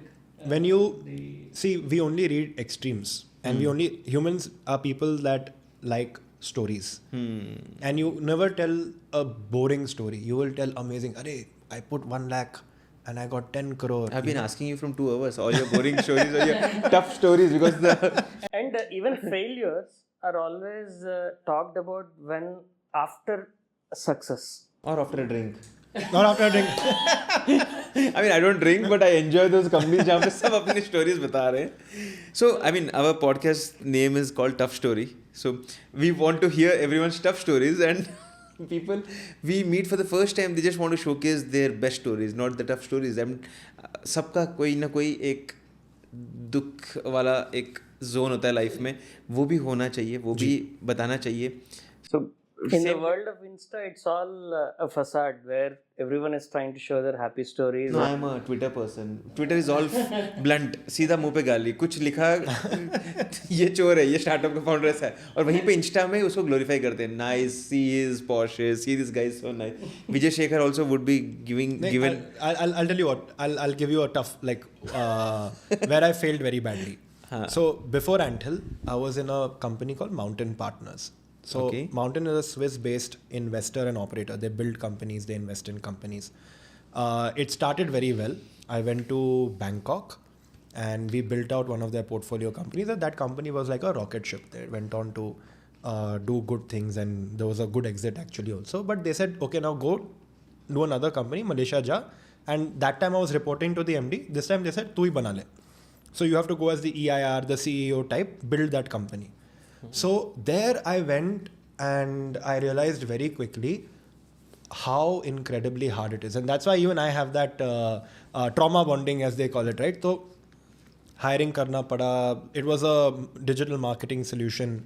There was at that time it was very forward thinking. There was an integration of the call that happens when people come to your website. Ye wo. So I didn't speak Chinese. I spoke English, but I didn't speak Malay. So these are the 3 languages spoken. And I didn't know the ecosystem. I didn't know the culture. So it was very tough to begin. I was supported, of course, by a fantastic boss and a fantastic, very lovely team. But for the first 3 months, I just didn't know what to do. So I became a salesperson. Cold call karte rehta tha. I would pick up the phone, call, ask for a meeting. Sir, can I have a call? Literally, that was my job. I was a salesperson doing cold calls. It was not working.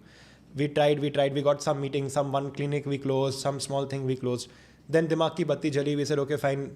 Instead of us going to a place by calling them and trying to sell to them, go to a place where they're in the mood to sell to you. So we said, okay, fine. Where do I find such a person? Okay, agar hamara education ek sector hai, so there are these campus fairs that keep happening. So I dressed up like a student and went every week wherever there was an exhibition. I would go there and then I would just walk up to the university leaders. And then they would obviously come talk to me, and then I would say, sir, ye sab theek hai, but let me tell you about my company, HL, you know. So like that, we closed one customer. But what was happening was we realized that no matter how hard we're pushing, it's like we loved the solution, we didn't understand the problem. The same company. And there are cultural aspects also at play, right? Which, as an outsider, sometimes it's hard to understand the workings of. It's possible, you know. I think that was also there, but I was just so obsessed with selling that software, you know. I was like, we hired a team. I sat and did all of that. All of that hard work went in, but this was a hard-earned lesson. We could not scale it. We set up the same thing in Indonesia. Indonesia took off. Okay. So suddenly you're sitting here. You're saying, okay, ये company Thailand में has gone to heights. Indonesia में has gone to heights. The person leading in Malaysia has failed. I could not scale it. I could not sell. I could not. We tried. So this was before Until? Just before Until. And did you get a thought कि इससे अच्छा तो घर पे पापा के साथ काम करना? I didn't have that thought, but my father kept reminding me. बेटा घर वापस आ जाओ. घर वापस आ जा यार, लकड़ी बेच, कोई टेंशन नहीं. So how long did it take for you to realize A full year. This is what I did wrong, or maybe this, or you're still trying to figure it out? Oh no, I realized very quickly what I did wrong. I was just a very eager young professional trying to sell. I was not trying to solve. So I would go everywhere. I would do all sorts of. I started reading all this Y Combinator. I was like, okay, fine. I need to do what are my sales hacks, right? So I said, okay, cool. I need to go and scare the customer. तो मैं क्या करता था? It was. आप बेचते क्या थे वैसे? Yeah, it was a digital marketing software. It would integrate into your website, and then it would tell you the quality of your inbound lead, and it would also help you market your company online. And finally, अगर कोई call आता था through that number that we would give you, you would have a full transcription, a full recording. तो आपके sales team को एक tool मिलता था. That was it.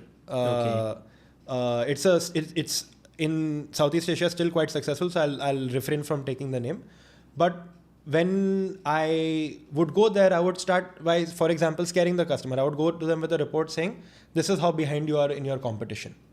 This is amazing in the US, right? People be like, oh wow, you found this amazing insight. But in Asia, they're like, who are you to tell me such a thing?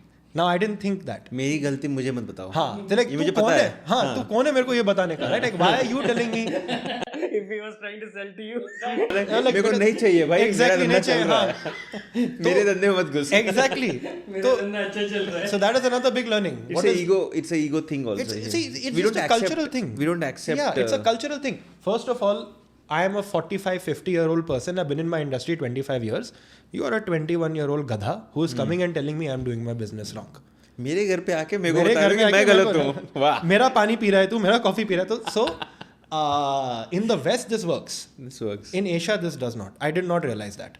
So I would go there. I would say, see sir, people are actually bidding. So if let's say your company is tabletop.com. So I would go and show a full report. It is true that, sir, if people Google tabletop.com, they are bidding on your keyword, means they are beating you. They would get shocked and then kick me out of the room. And then they would take their own decision. So these are all small things I learned. Reminds me of your presentation of Biome's bot. $1 million problem and the chat bot and I connect to you. Exactly. So this was another big learning. One is stop trying to sell, solve, help. To understand what is their problem, and then I would go to them and say, sir, this is your problem. That was a big mistake. But sometimes people end up just solving for decades and then give up also. Isn't it why we should always also be parallelly selling to some extent? क्योंकि ये एक अगर हम perception में बैठे रहे कि भाई करते रहो, कुछ ना कुछ क्रैक हो जाएगा, करते रहो, बेचो मत, अच्छा और परफेक्ट करो और अच्छा करो, उसके चक्कर में जिंदगी निकल जाती है. Let me bring my old question back. Take Swiggy or one of these big companies that are always in a loss, and there's still money being poured into it. That we can improve, improve, we will become profitable. There is light at the end of the tunnel. How do VCs think about such investments? Wonderful. I you know what? I'll answer this question because it's very important, and then I'll answer. I think selling and solving are two sides of the same coin. Because when I solve something for you, I've already sold it to you. That's number one. Number two, you're selling all the time, because while you're not selling to the customer, you're selling to your team to hire them. Something. Right? Something. To if you're a founder, your name actual title is salesperson. You're selling. So not just founder. I feel everyone in the world is selling everyone something. in the world is selling something. We are selling. Yeah. Everyone is selling something somewhere. Sab personal dhanda chal raha hai. So in your question also, like, okay, should we keep trying to make it better? No. In fact, what we say is sell, but do it in a way that the person feels like the problem is being solved. So solve first in a manner that allows you to sell. Otherwise, you are just another person trying to take money. Now, to your question of Swiggy and all, right? The concept of loss bana raha hai lekin fir bhi paisa le raha hai, I think is a very public narrative that needs to be given some nuance, some extra thought. Why is a VC investing in you? They are not taking 1 rupee of your profits, right? There is no business model where an investor or a VC says, here, I have 10% of your company. Now, next year you earn 10 crore profit. Give me whatever that money. The VC is giving you money for you to buy market share. The idea is that we grow the value of the business and we grow the business in a manner that is scalable and repeatable. Everybody focuses on the first word, which is scalable. People forget to figure what repeatable means. So what does that mean? Let's take an example of one company that's in the news everywhere, Zepto. Okay? Zepto is scalable and repeatable. People are focusing on scale. It is making losses, sure. लेकिन उसका भाई Dunzo is Correct. Dunzo had its own challenges. But let's take the example of Zepto and how what is happening there. And actually the same thing will apply to Swiggy. In fact, let's talk about Swiggy's Instamart business, right? So, scalable in the sense, yes, a lot of money is being burned in setting up many, many places. But the intelligent question to ask is, in the first few Instamart stores that they set up, kya ho raha hai? So what is happening typically in a Zepto or in a Swiggy, within a certain period of time, those individual stores are getting profitable. Now, let that cycle repeat. some segments are profitable. Correct. They're profitable because they've had time to mature. तो अगर आप एक नया Swiggy dark store या चालू कर रहे हो और whatever it is, right? It doesn't matter what your business is. There's an add-on more screen here, right? The founder's a very dear friend. Same story. The business has scaled. Certain markets are not profitable, but certain markets that you started earlier, because now there is a density around it, they're very profitable. So it's not one business. It's many businesses. It's multiple small verticals and business. It's a collection of. Gee, it's like let's take a dhanda ka example, right? Let's say we set up a timber shop. Now a lot of money will go into setting up a new timber shop. Now if somebody looked at your numbers and said Amit has set up 30 timber shops and he is in 10 crore loss, it's a bad business. You should be able to laugh and say, look at the dhanda of the first 2 timber shops. Wait 3 years, all of these will become hugely profitable, right? And by the time I'll have set up 40 more. And then when I slow down, I'll have incredible profits. But that's one optimistic way of looking at it. VCs are optimists. We have to believe. When you were saying that, when you were talking about Zepto and then other one, आपने एक नाम बोला Swiggy, Instamart. Now I hear Big Basket is also getting into it. Amazon बोल रहा है हम भी आ रहे हैं भाई, हम आधे घंटे में हम भी deliver कर रहे हैं. तो Zepto, if it started blowing up in the market share, suddenly Amazon coming and taking up their share. So when will these guys actually recover the money which they have got from VCs or the private investors? Valuation तो बढ़ता जाएगा, but at some point can it implode? See, can a company implode over a long enough timescale? The answer is 100% yes. In fact, if you look at the top 50 companies in the world and then you start expanding the timescale, most of them fall. So can they implode? 100%, right? In fact, you're very well aware of this risk. The question is, how long are you underwriting the risk for? Or maybe also, as you mentioned earlier, it's also the weightage for the VC fund also. Yes. For them also, if it's like 10% of their money is into Swiggy, जो होगा Swiggy के साथ, let's say negative भी होती है company, तो भी हमारा 10% वेटेज था. It's not 100% weightage. Timing also becomes important. Timing of exit. Very important. I think more important is entry or exit. When it comes to, I'll formalize the question. So when it comes to startup investing, is it the entry is more important as a VC or the exit for you guys? So this is a subject of a long lecture I give my team whenever they join. The correct answer is yes, meaning both. But the math, to understand the math of a VC fund, there is something known as a power law. Okay. What does power law mean? We discussed earlier. 10 companies, 8 or 9 are going to go to zero, right? So let's say I have a 50 crore fund. I put 1 crore in your company. Okay. And I invest in, let's call it 50 companies. Or let's make the math even easier. I invest 5 crore in your company and there are 10 companies, 50 crore. Right. I know that 8 of those 5 are going to go straight to zero. 40 written off mentally. Right? Now, of the other 2, my promise to investors is, in a very simple word, आपने मेरे को 10 रुपए दे चुके, मैं आपको 3 गुना वापस 30 रुपए देने वाला हूँ. I'm going to return your money 3 times. That is the simple promise. Good VCs beat that by a mile. Normal VCs stick to it, and average VCs or not so great VCs are stuck at the 2 to 2.1. 3x in how many years? 8 years, and then there is an extension of 2 years if required. So that's the standard AIF timeline also. It's called a 8 + 1 + 1. So anyways, the math is now that one ghoda in that race is expected to return 150 crores. But अगर वो घोड़ा ही कहीं बैठ जाता है कभी कभी, then you're in big trouble. Then you're one of those bad performers. So you have these 10 ghodas running that race, right? In an ideal world, they all give you good money. In some funds that has happened. The first fund of benchmark was 80 million. That आप जो बता रहे थे कि all the 8 funds will become zero. Most of them will also pay you cost to cost. Cost to cost. Some of them will give you cost to cost. Some of them will give you 2 times your money. But 2 times your money is a bad outcome in VC. Time value inflation. Yes, and not just time value inflation, right? If this is a company that, simple math है ना, 10 company है, if one company has given me 2 to 3 and you move it out, now that same probability is applied to the remaining 9. Also. Yeah. Right? So now my probability of that one mega success is lower. So we want the company to return 20 times, 30 times, 40 times the money. Then it is able to cover the losses of the other businesses. Then that one and maybe 1-2 more, they give you that return. रेस में 10 घोड़े रहना है कि 50 घोड़े रहना है? How do you balance the risk or allocation of your fund? This is a very good question that is now being asked to a lot of VCs because our ecosystem is now getting one more level of maturity. Portfolio construction, how you set up your portfolio in a way to return money is becoming a big conversation. So some people say, I will do what is known as a spray and pray. I will spray my early stage bets very wide. So let's say I have a 100 crore fund. I will take 10 crore and invest in 40-50 companies. Then it's like mutual fund ho gaya. Small. Yeah, so I'll create an index. So 40-50 companies. Then the remaining 40 crores I will keep for in these 40-50 जो भी मेरा घोड़ा निकला. Best performers. Yeah, you put in them. What do you think was SoftBank's vision funds philosophy or their allocation? I think India, they had written off quite some assets and they exited. Yes. Where do you think they got it wrong or they...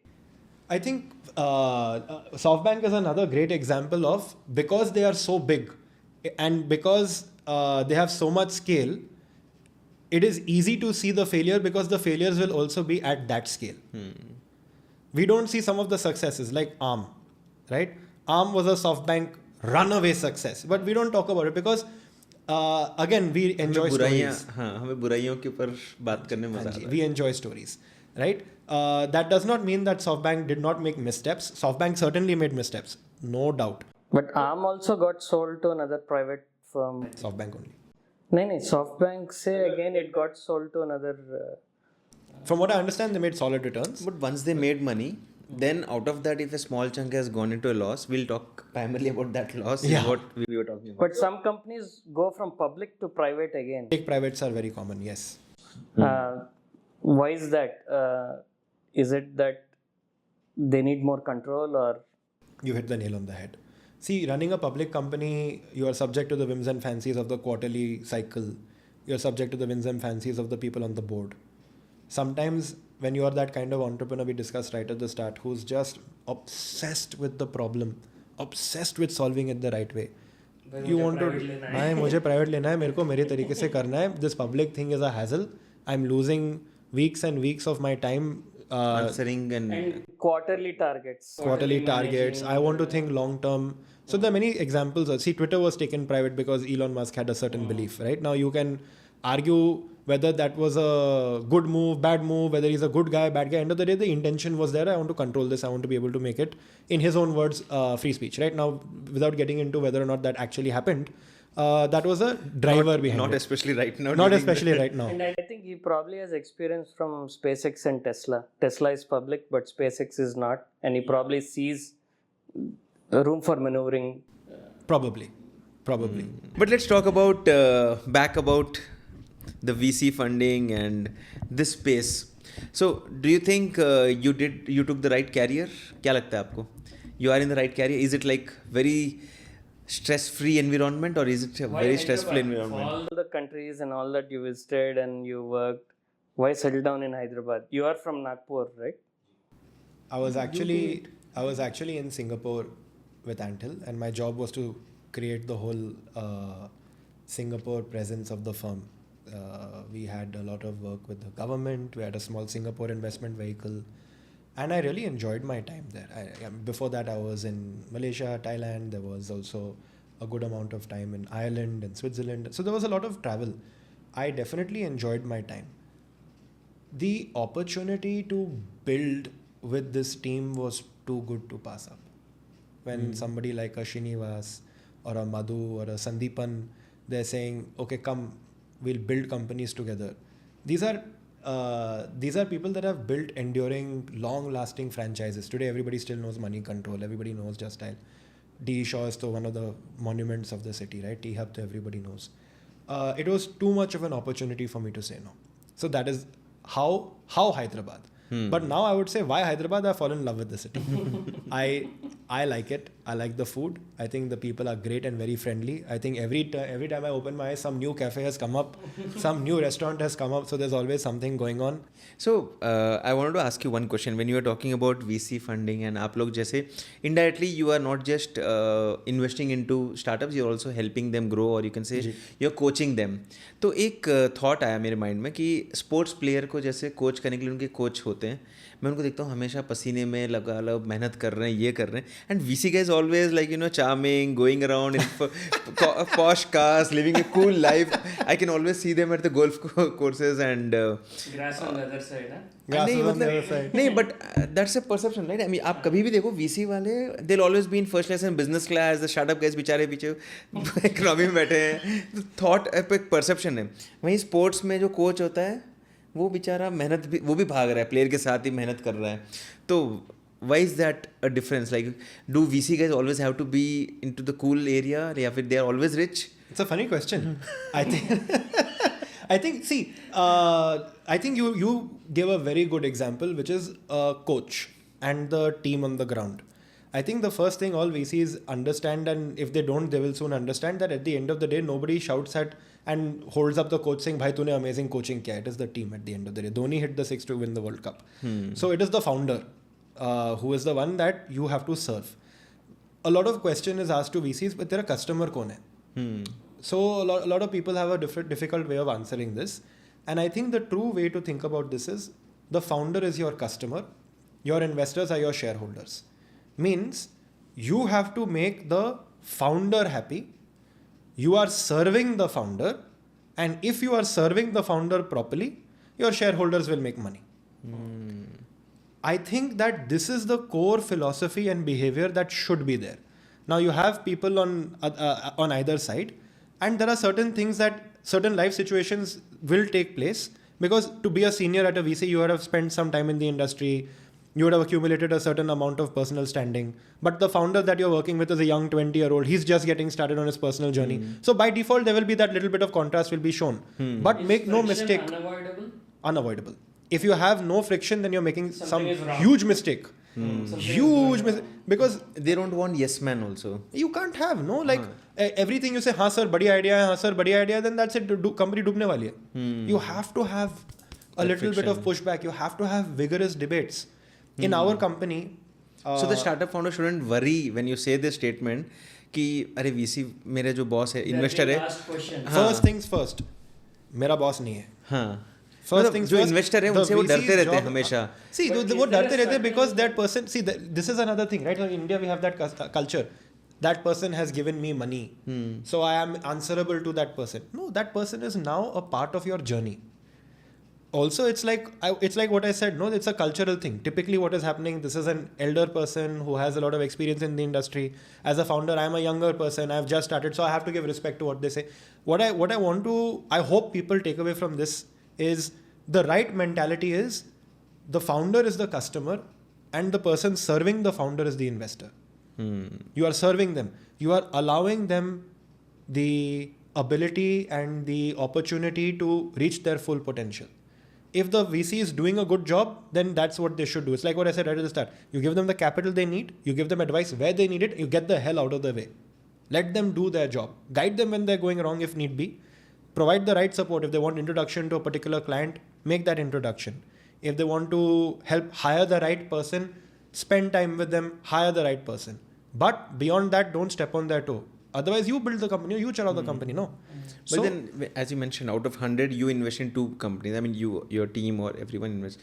So the 98 people 98 founders, startup founders who couldn't get the funding, they get into desperate mode, and then they end up moving away from their actual focus because they need funds to run the company, to run the whole ecosystem, and which is why they would alienate from their actual direction. So isn't it fair to also say that it's because of the whole financial needs they had to deviate? I mean, they always were focused, but पैसा मजबूरी में लेके आता है. Pivoting? No, not necessarily pivoting. It's a great question, right? So what happens if a founder keeps hearing no from a VC, right? What should they think? Now, you have to be unemotional, unsentimental, okay? One of 2 things you have to realize. Number 1, you have that deep insight that the VC cannot personally have or possibly have. You will hear 10,000 no's until that one yes changes your life, right? Yeah. That is one way of thinking about it. Very often at Biome, when we tell no to an entrepreneur, we are very clear to the entrepreneur, Baba, there is nothing wrong with you. There is nothing wrong with your idea. We are not a fit. We don't know everything. We know some things. Maybe you'll do something amazing. It's just we are not the right partner at this time. So we want to be very clear that we don't want to discourage him. So that's one thing you have to be clear. The second thing is you have to be unsentimental, unemotional and rational. So I have to be rational. Okay, if 30 people are telling me that there is something wrong in my idea, I need to analyze 1, what is wrong, 2, why they are saying they are wrong. Now, if they are just saying they're wrong because they did some 15 minutes of Google search and then forget it. Then I would not take their opinion seriously. Is there constructive feedback involved in the process? Yes. So if you are getting good feedback, if a person who is learned in the space, who knows the space, is explaining to you that, Baba, this is the wrong customer to go after, then I would suggest you don't have to change the whole company. Do an experiment. What are startups in the early days? They're nothing but a series of experiments that get you to a business. You have to keep experimenting. You have a hypothesis. This product will be good. Experiment. Keep an open mind. I want to bring up one ethical aspect to the VC process. Let's assume you're talking to a company A who's doing some business. You understand how they work and somehow it does not work out. And then say company B approaches who's doing something very similar, but you are also influenced by your knowledge of company A, right? So do you see the challenge of knowledge or ideas making their way into company B, and how do you make sure ethically you're on the right side? Great question. There are different approaches that you can take. At Anthill, what we decided was, if I'm investing in company A, I will not invest in company A2. Means I will not invest in a directly competitive business. That is one approach you can take. The other approach that some VCs take is, if I'm investing in a competitive space, I will create what is known as a ring fence. Meaning, within the VC, partner 1 is responsible for company A, partner 2 is responsible for company B, and they are not allowed to talk to each other to influence one over the other. That is the theory. Practically, there is always going to be. Practically, there's always going to be osmosis. There's always going to be osmosis, right? The idea is to focus on expanding the pie rather than cutting the pie thinner and thinner. But is this one of the complaints you hear from founders that, hey, my idea, someone else is doing? I always tell founders, idea is worthless. You can have an amazing idea, but end of the day, somebody has to go ahead and do Execute it. Execution is what matters, right? Now, where it is egregious, where it is unethical is, let's for a minute forget idea. Let's say that they uncovered a piece of core intellectual property. Core, and that was transferred to another company. That is a lapse in ethics. That should not happen. I think mostly it doesn't happen also because the one thing that drives your business in venture is your reputation. And all it takes is for 1 or 2 founders to tell the market that this person has wronged me in an unethical fashion. Founders will not want to work with that individual again. So there are checks and balances. There are checks and balances on both sides. See, nowadays, we started at the start of this conversation with the ecosystem in India is getting more mature. Now founders are doing diligence back on the VCs. So now founders telling the VC, very good, I'll take your money, but first you make me talk to 3 founders where they failed. Let me see how they treated you. I encourage founders to do this. Diligence your investor. Ask them, can you introduce me to 2 of your founders? And can I speak to one founder where there was a failure? That's only possible when founders have a flurry of offers, right? But someone who is probably desperate to get investments would not be asking that. And Yeah, I think desperation is a point in time issue. I'm desperate right now. However, an investment is like a marriage. You are together for many years. You are partners. So it is better to have another 2-3 months of extreme uncertainty and difficulty than 10 years of being partnered with somebody that you later find out is the wrong fit for you. but on the ground, do you see this kind of due diligence happening? Yes. For the guys that are getting more and more mature, yes. So when you're talking about founders, Ji. I recently noticed a pattern कि many of the founders are shifting their companies to Dubai and Singapore. Ji. Why is that? Is it like saving huge amount of taxes? Yes. So let's take Singapore as an example. The idea behind shifting your headquarters to Singapore is Singapore does not have capital gains tax like India does. Okay. So To save 12.5%, are people moving there? well, 12.5% of a few $1 billion is a lot of money. So the idea is either you're going there because of capital gains tax. Some people also go because there are more favorable regulations. For example, a lot of the crypto crowd goes to Dubai because the government is more open and favorable and pro crypto versus what's happening here. A lot of people may move to Singapore because IP protection is stronger. So there are different reasons. Tax is one of them. You're also seeing, you would have seen in the news now, a lot of the ulta happening. Yeah, I was going to ask you that. Coming I think back- Razorpay came back from Singapore to. So there's India. a bunch of examples of that. But few of those, if I'm not wrong, are coming back because they're planning to go public IPO. in India. Yes. And that is just being opportunistic and saying that अब समय आ गया, पहले पैसे हमने उधर बचा लिए, अब यहाँ हमें लेने हैं public से, so let's go back here. But still I see a big trend happening. Like I can see Sachin Bansal started some new company, Navi, and he registered it in Singapore while he had no, ऐसा नहीं कि पैसे की कमी थी, he got a good exit from Flipkart also. So still everyone is rushing to Singapore, setting up the business there, and there's nothing like कि कोई ecosystem India में नहीं है. यहाँ पर Bangalore, Hyderabad is like leading the whole startup thing. Ji. So apart from tax, is there any other reason like government policies? Regulatory also probably. So regulatory, right? So I think, see, even Flipkart is a Singapore registered entity. That's what, huh? So I'm assuming, and I cannot pretend like I can speak for Mr. Bansal, but the learnings that he may have had is strong there. Now, I know that he also has a couple of investment vehicles in Singapore. It could be a personal decision that so much of my asset base, so much of my life is in Singapore, so it is easy for me to start. That could be Manage one thing. it easily. Manage it easily, right? That could be one thing. The other thing could just be that maybe I want to expand into Southeast Asia at some point. That is my goal. So there are many ideas behind why they would want to do so. Tax is one of them for sure. It is definitely one of them, but not the only one, is what I would suppose. So one question, if someone wants to invest in India, Ji. Since you are around the investment circles, which area do you think, category of business do you think is going to see a huge growth demand? Fintech, I think now it's beaten down to some extent. I mean, at least if I look from public stocks, HDFC isn't even moving from 3 to 5 years. So जब सबसे बड़ा bank ही इतना laggard हो गया है, कुछ movement नहीं है stock में. And I don't know about the startup ecosystem, but which area do you think, or top 3 areas you think would be the best ones to look forward to? I think you invest in the India story, you buy an index of our stocks. But index doesn't really give you, see, I'll tell you, most of I'm slightly into stock market. I know Slightly is an understatement. Please an understatement. Yeah, I've seen your Twitter. Yeah, even I'm very intimidated. no, not like that. But thank you. But considering ki people say by that I go and buy Nifty Bs or the basic, stay with the Sensex and stuff. You can't get the best out of it. You just have to go with a small portfolio of 15-20 stocks or go through some sectors.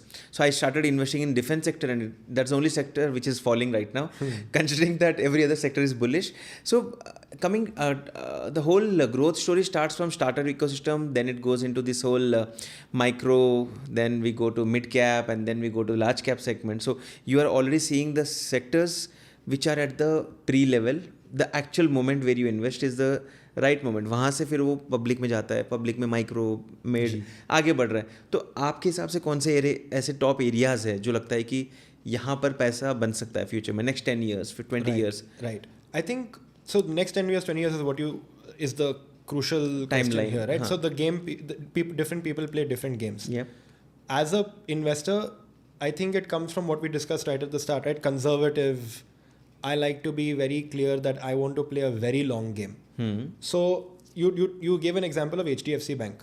I think HDFC is a brilliant stock to buy right now. Mainly because laggard hai, great buying opportunity. At the end of the day, if you look at the underbanked population in India and you look at how HDFC is growing, HDFC credit cards are more than the other banks put together. True. Right? And this can only grow. We're not going to degrow. So if you look at the opportunity and you look at the quality of the franchise, you look at the asset base, today HDFC is cheap.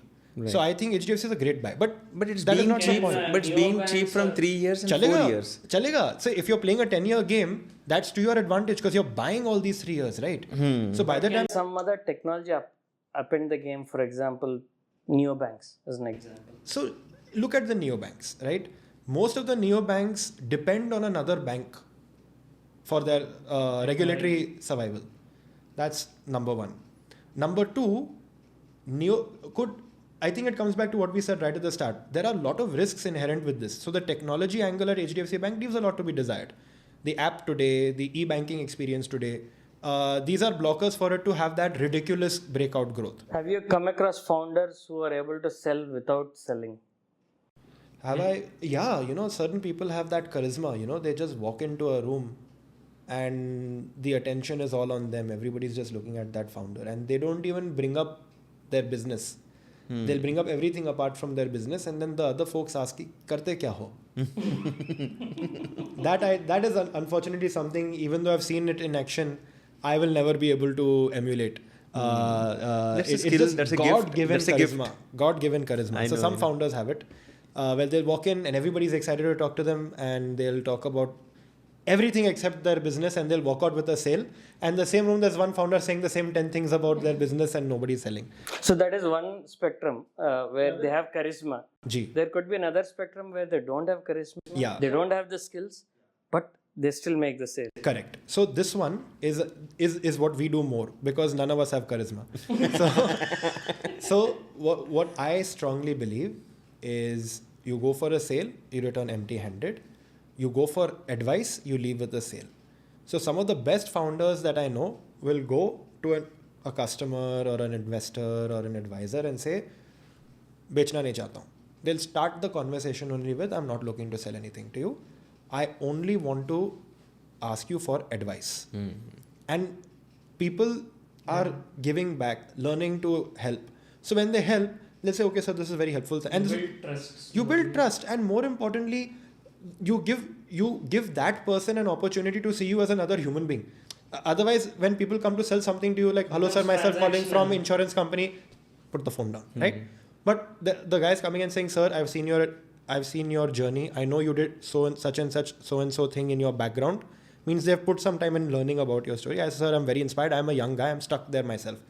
I'm not selling my software to you. Can I have 15 minutes of your time to understand this better? Now, there is a human connection. Now, in that time, if that person, the founder, is genuine in trying to craft that human connection, then this person is much more open to either being a customer or what more likely will happen, they will introduce them to their next wave of customers. And when you're introduced from a friend, you are much more likely to buy. True. Yeah. So I always tell the founder, don't go for a sale, go for advice, but be genuine. Well, otherwise, anybody just come and say, oh, I saw your one-liner on LinkedIn, I want this, I want that. Doesn't work. You have to be genuine. You go connect as a human being. Being their self matters. Be authentic, and you have to be genuinely interested in the other person. You just ask basic questions like, how is it being CEO of this company? It's not going to work, right? But sir, I know that 5 years ago you went through a very difficult period where you turned the company around. I'm going through a difficult period right now. I'm trying to close these sales, but they're not happening. Sir, can you tell me what I can do? Then there is a human connection. But one question, how after your dad's business, you have been out and you have been into this whole funding or investment side and all these things. How many years of career has this been like? So 2016 I started. So call it 8 years? 8 years, yeah. So 8 years. Now, if you started back again, where would you save your time? Or you think this whole process was needed? Or any mistakes you think, अरे मुझे ये नहीं करना था? Yeah, I think I definitely would have spent some time learning about different industries before going for my masters, because definitely वो एक complex था कि all these super smart people are around me and they know so much and I am so behind. But that complex also, it forced me to work very hard. It gave me that work ethic. Working in my father's factory, I was sitting in the machine room, then moving here, there. I was working 12 hours straight. And that's something I talk to my team. So why I wouldn't change anything is what I learned there and what I learned in the other stuff. So what I learned there is ownership mindset. Because it was my company. I didn't have any stake in it. I got a bloody basic salary. The first thing every son will tell you is their father doesn't pay them anything. Cheap labor. Why would they do Why would they? मेरा बेटा भी आता है मेरे podcast तेरे को में help घर करने। मिल रहा है, तेरे को खाना मिल रहा है, so Did you have a lot of opinions on ये change करना है, वो change करना है with your dad? So again, blessed with a very understanding but firm father. So what he said was, you may have a lot of opinions, go work in that field first and come back. And sometimes he would listen, like we went to China and we bought machines, turned out to be the wrong advice, the wrong idea of mine, because those machines totally went straight to zero.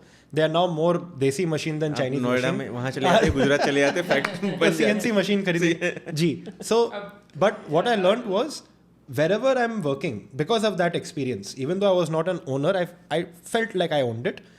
Wherever I'm working now, I feel कि ये मेरा company है. Whether I'm a junior analyst or a senior associate or a principal at a fund or now a VP, this is my company. And because I believe it is my company, I behave only different. I don't say यार ये timing नहीं company मेरा है. In fact, I get annoyed when there is extra public holiday. क्योंकि company का loss हो रहा है. You know, so that is one thing. Ownership mindset is something that has been very powerful for me personally, because if you as a owner are seeing people in your company behave like they own the company, they're careful around cost, they are pushing everybody to do better, they're not taking it easy, there is no politics, it's just about getting the company ahead, they will grow ahead. They will make you rise. The same lens to when you're talking to founders and their team. Let's assume only the founder has that owner mindset, maybe not some of the team. Do you see that as a flag or? It is. Because no one person is Superman. You have to build Iron Man. So different parts of the team come together to create this amazing company. If they are not bought in, if they are not amazing people who feel ki yaar, this is my company, I bleed this company, then this company is not going to go places. But what about they can only be one leader usually in the company? I mean, you can't have 3 people voting. Democracy does not work in startups, do they? So culturally, we are very used to rallying behind a leader. But in startups, especially in the early years, year 1, year 2, year 3, you are in a way the leader of your thing. क्योंकि पूरा company 5 लोग का है. And if today 3 of us start a company, right? I would not even come anywhere close to you when it comes to social media, marketing, communication, community, because you are the boss. You understand that better than I do. So I would not touch that. With you, financial, fintech, technology, scale, I would not like. So you are the leader for a complementary skill set and then, in the team. And then they have to own that they are the leader. End of the day, one person is the CEO. They are the fiduciary. So obviously they will put the check and balance. They will come and say, "Yeah, I don't think this is going the right way." But you have to feel like it is yours. You own it. Ownership लेना चाहिए. Ownership लेना ही चाहिए. But when it comes to business, it doesn't work that way. Yes. अगर हम तीनों partner होके काम भी करते हैं तो I would also come into your department and say that कि यार ये गलत कर रहे हो आप. करना चाहिए आपको. I तो believe करना चाहिए. अच्छा. Because I will only operate basis my knowledge and my bias. But my knowledge and my bias is limited to my experience. Your experience. Right. Now you, for example, while you the person who's leading social, if you have an insight into, let's say a customer, let's say you've had some experience with this customer in the past, and I'm like, guys, we are going to sell, and you know that these are unethical people, then you should tell me, Zaran, you're making a big mistake, stop it, don't do it. But this is it's a cultural difference, right? For example, if we go back to the timber company or my father's company, right? If a purchase manager comes and tells the partner or the founder of the company ki sir aap galat kar rahe ho, it will be a big drama, right? It will be like, how can you just tell me, so it's mindset wise, culturally wise, it's a totally different ball game altogether. So in a startup, it is a small young team where everybody is trying to really, really quickly build something that will endure. And if that is what has to happen, then each person has to be given full power. So startup is all about quick, like go up like this, and business is all about go stagnant way. You're talking about generations of slow movement. Timber shop हो या कोई business भी हो, that is किराना की दुकान भी खोली है तो आप 50 साल के लिए सोचते कि मैंने खोली, अब मेरे बच्चे बड़े होंगे तब तक वो दुकान चलती रहेगी. जी. Startup is not like that. Startup is all about quick exit, entry, growth, fast moving world. You have to keep changing through the dynamics. On a business side you don't even, आप एक छोटा change भी नहीं करोगे, you will think नहीं ये ख़राब हो जाएगा, मेरे कस्टमर को ऐसे ही पसंद है. you'll go slow and steady, and you'll go very conservative in a startup eco culture. So in a traditional business, you are playing with your own limited funds.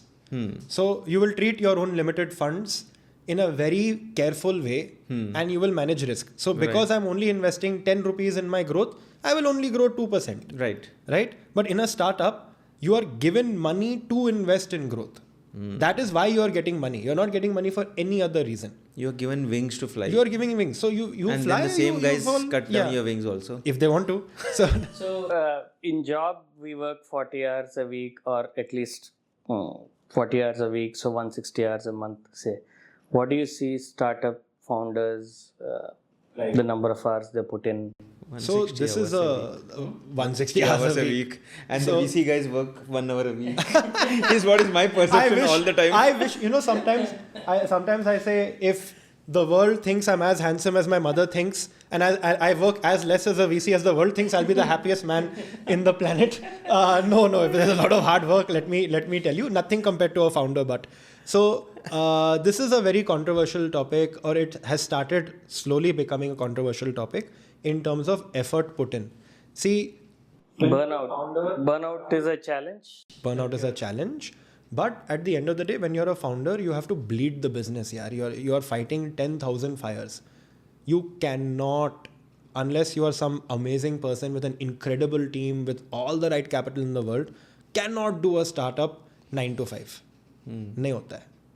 Customer is upset. You can't say, I'll talk to you in 2 working days. You can't do it. The customer will leave you. And in a very big business, one customer leaving, kuch farak nahi padta hai. In a young startup, that's 20% of my revenue is gone. Now what am I going to do? I can't pay salary. Right? There are very, very major challenges to solve monthly. Because you're growing. Now, if you're stable, you have the same 20-30 customers, they love you, you love them, you're changing prices slowly. The number of fires you have to put out, they're less. So, because in the early days, you are faced with so many important challenges, and because in the early days, your ambition is so much. You want to become an incredibly large company. You have to move fast. You don't want to do it in 40 years, right? You want to do it in 10 years. Are there cases where founders scale down their ambitions, but VC's ambitions become a lot bigger? Yes, definitely. And I actually respect it when a founder scales their ambition down if there is a logic behind it. So a founder can say, guys, if you look at the competitive dynamics, if you look at the market right now, things are going on a slowdown. Things are going to become very tight. So for the next year, I am going to conserve cash because my job is to sustain the business. My number one job is to keep the company alive, right? The rest of it will come. Then I respect that founder. I'm like, okay, this guy is really putting thought behind it, right? Now if an investor comes on the board has multiple investors, right? When it comes and says, nahi, paisa kharch karo marketing mein, we have to grow this year, we have to show, then a debate has to take place. So do you participate in a board where there are other VCs as well? Every board has multiple investors, right? So typically you will have the founder, maybe one more member from the founding team, and then representatives from the investors. So it is a group. So there can always be difference of opinions between different VC. So how do you resolve such a stalemate? Typically, you don't do it in the meeting. you do it in the meetings before the meeting.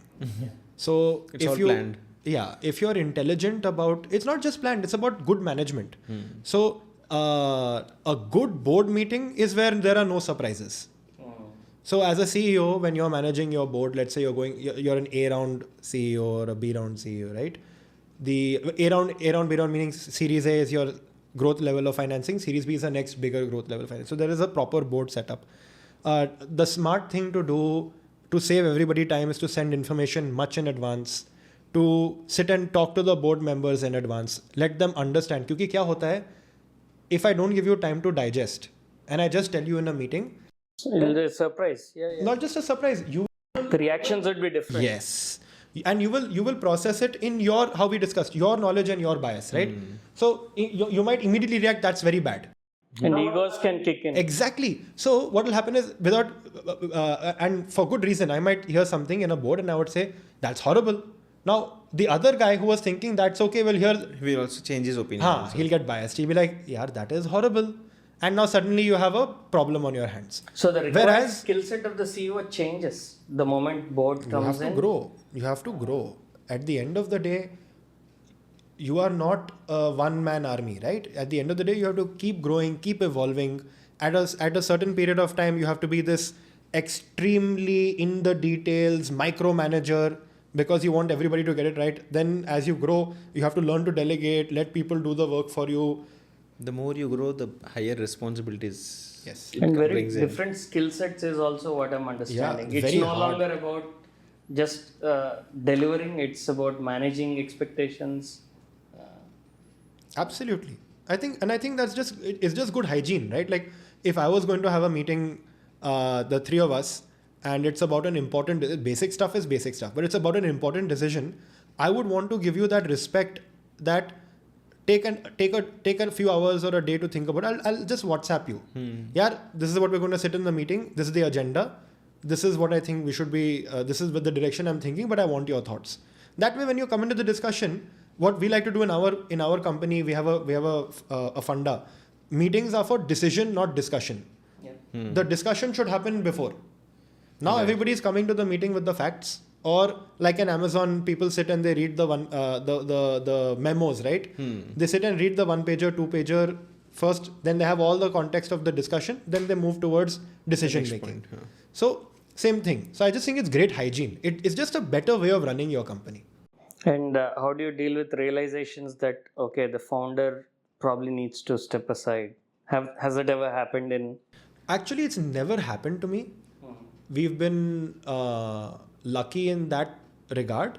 I think that one example I gave of an ethical lapse, the company was already folded before we could have a conversation of switching the founder out. But there are certain circumstances where even the founder realizes that they have to switch out. Let's say, for example, it's a guy from Google and he has a lot of salary, and because of that salary he took on some EMIs. He's supporting his parents. Then he gets into a startup. Now you have to take a very low salary. After 4 or 5 years, how much will you sustain? Right? Now, on a personal level, you don't want to continue, but you wish for the company to continue. Company is doing great, but not at that level where you can support everything. So you have to take personal. The guy is now getting married. First child is born. School bhejna hai. Now suddenly there is a lot of financial pressure. There are a lot of societal pressures, right? मेरा बेटा Google में था, अभी वो basic गाड़ी चला रहा है, मेरी नेबर की बेटा is driving a Mercedes. All of that, there are a lot of these pressures. Sometimes founders themselves come and say, I would like to step aside because I love this business. It is a very difficult and painful thing for me because this is my baby. But parents are more important. There are these things and we respect that. Then we have to find the right person to continue the business. वो होता है. So they realize that life is more important than work. Work-life balance में थोड़ा आगे पीछे हो रही है. Nothing is more important than life, boss. Why do we do all of this? Right. Sometimes I find it very funny. People say, okay, why are you doing all of this? Like I'll talk to my friends who are in private equity or consulting, right? Like they'll work incredible hours. Incredible hours. So I said, why are you doing all of this? So I can spend time with my family. I said, where is your family and when is the last time you spoke to them? I'm still waiting for the answer on the areas where someone should invest. वो सवाल मैं छोड़ूंगा नहीं. I think, see, if you're looking for a particular sector, then the best thing to do is shared economies or scaled economies shared with the customer. What does that mean? I feel like India is a prime place for creating a scale economy, but India has not yet figured out how to share that scaled economy with the customer. Here's an example, DMart. Okay, what does DMart do? It scales up. It has a lot of volume. Because of that, they keep driving costs down. Right. And therefore, they are sharing those savings with their customers. But they're not Look charging a membership fee on that, or they're not making. They're not. Like Costco in the US is doing that, right? that. So Costco's done that, and Costco's a phenomenal business. But I just read somewhere they are failing now, something. No. Or they're doing great. Costco's doing Costco. Costco. So you mean to say someone, but that's on a different scale altogether, Costco or DMart. Yes, I think, but look for that model, right? So if you're seeing somebody with instances of that, be it in healthcare, like Narayana has done phenomenal work there, right? Or be it in finance. If you're searching for, I think Warren Buffett has a nice way of putting it, right? Companies that could easily raise the price but choose not to. These are great companies. Because they have that value for the customer. Because they have efficiency built in? Not just efficiency. Yeah, they have efficiency, but they have a deep understanding and love for the customer. Talking about Warren Buffett, when you said that quote, it reminded they invested in Apple and Apple could easily increase the price, but they chose not to. And Warren's company has exited Apple completely. Talking about what he said might not be. But the Apple position was one of the most profitable positions of all time, right? But they exited. And probably it was the right timing for them. I mean, the moment they exited, now the whole market's... Circling back to that one sentence you said, I lost money because I did not know what that company was doing. And Warren Buffett's principle is that you need to be able to understand and explain it to a 5-year-old or 10-year-old what the company does. Oh yeah, absolutely. And see, like that I made many failure mistakes, right? I talked about the company I invested that didn't work out. I spent time in Malaysia trying to sell a business without trying to solve the customer's problem. So Malaysia we wound down, but Thailand and Indonesia scaled like crazy. So like that, these are all lessons you pick up along the way. Post your dad's business experience, you have worked with others. Haven't you started something of your own? Or you think कि अभी तो time है, मैं खुद बाद में आगे जाके अपना खुद का VC fund शुरू करूँगा? I think definitely the latter. See, there's also that pressure of come back to the family business. By the grace of God, the business has grown since I left. Now there are a large number of employees that come every day and उनका पेट भरता है वो company से. So there is always that emotion from the family side. So that is also always a possibility. But most of us in the VC world, right? We do this because we want to pattern match, we want to learn, we want to help founders. I think my calling, where I get energy, is when I'm working with an entrepreneur and they're able to say that, hey, you helped me in my journey. To me, that is pure joy. I get a lot of satisfaction personally when I hear this, whether it is at a very small scale or at a big scale. So I don't want to be far away from being able to do that down the road. Interesting. That definitely makes sense. I mean, everyone wants to go back to what they were doing. But one interesting thought process which I have, might be wrong, you can clarify it. Is it that young guys who are into the VC domain don't want to start their own fund because they won't be taken serious?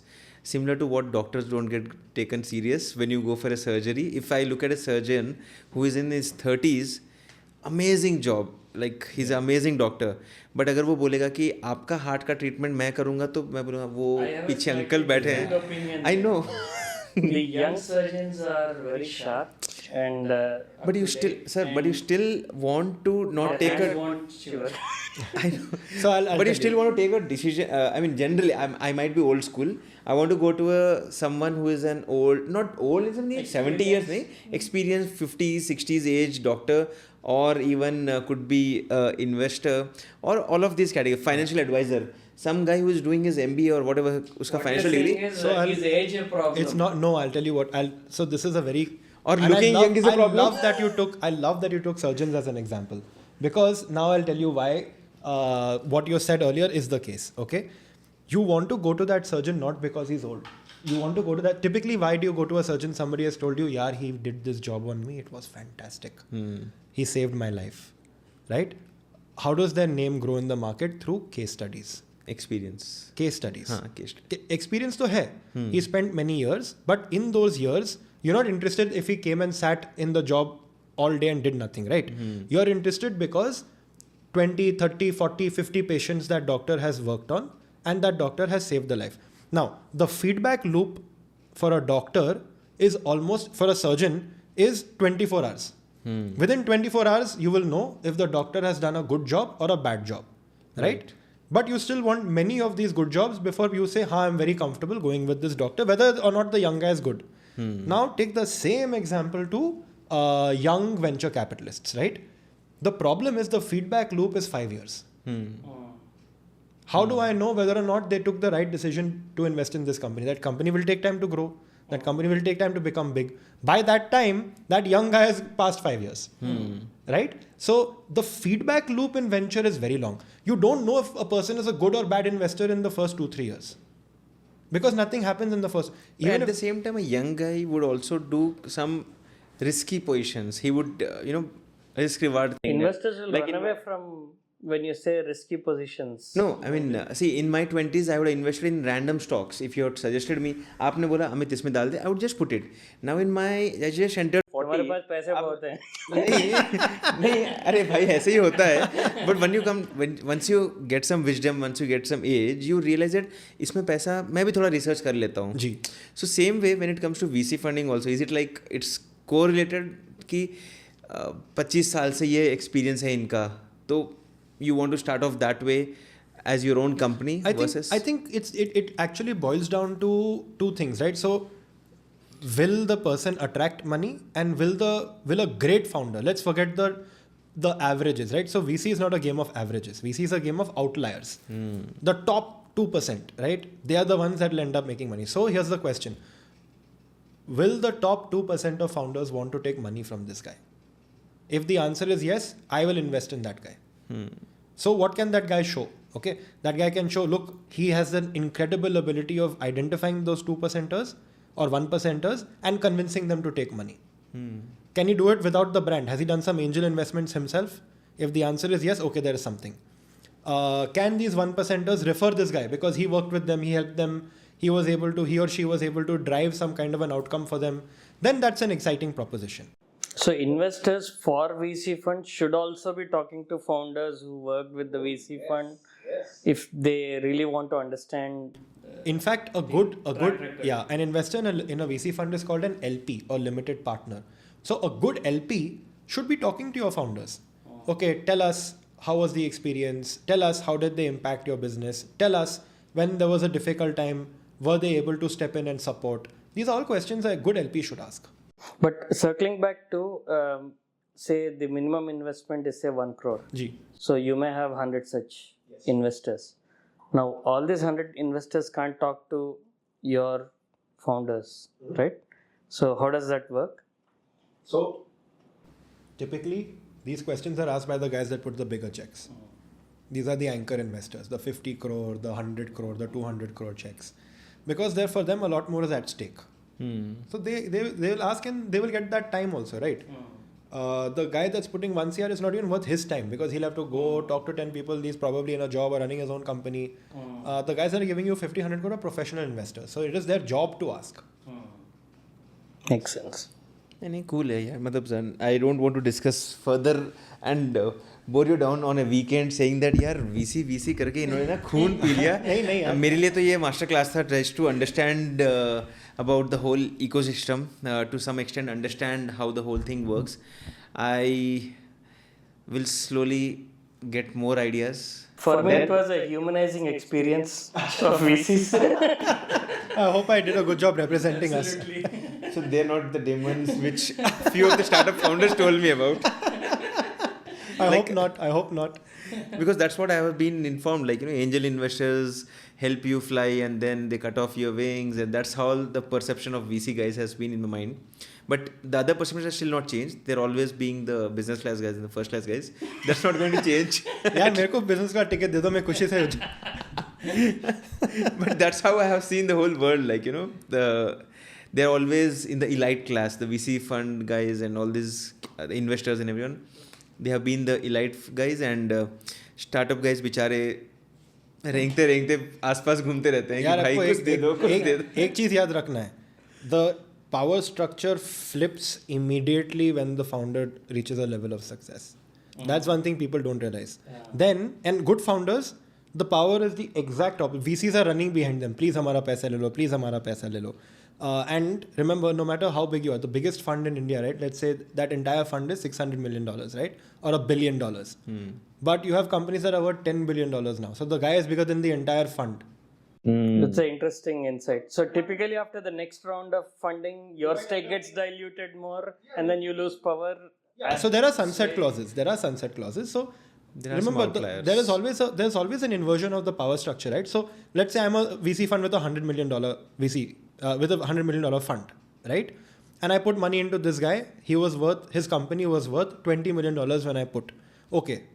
But 10 years later, his company is worth $5 billion. And I'm still running a $100 million, $200 million fund. Suddenly the power structure is totally inverted. But inversion of power is a good thing, right? Because it means you're making money. It means I'm making money. So yes. It's not necessarily At the same time, that guy would dilute his stakes and come back and say that now I'll also sit down next to you. You know, funnily, the best investors, the best VCs are ex-founders.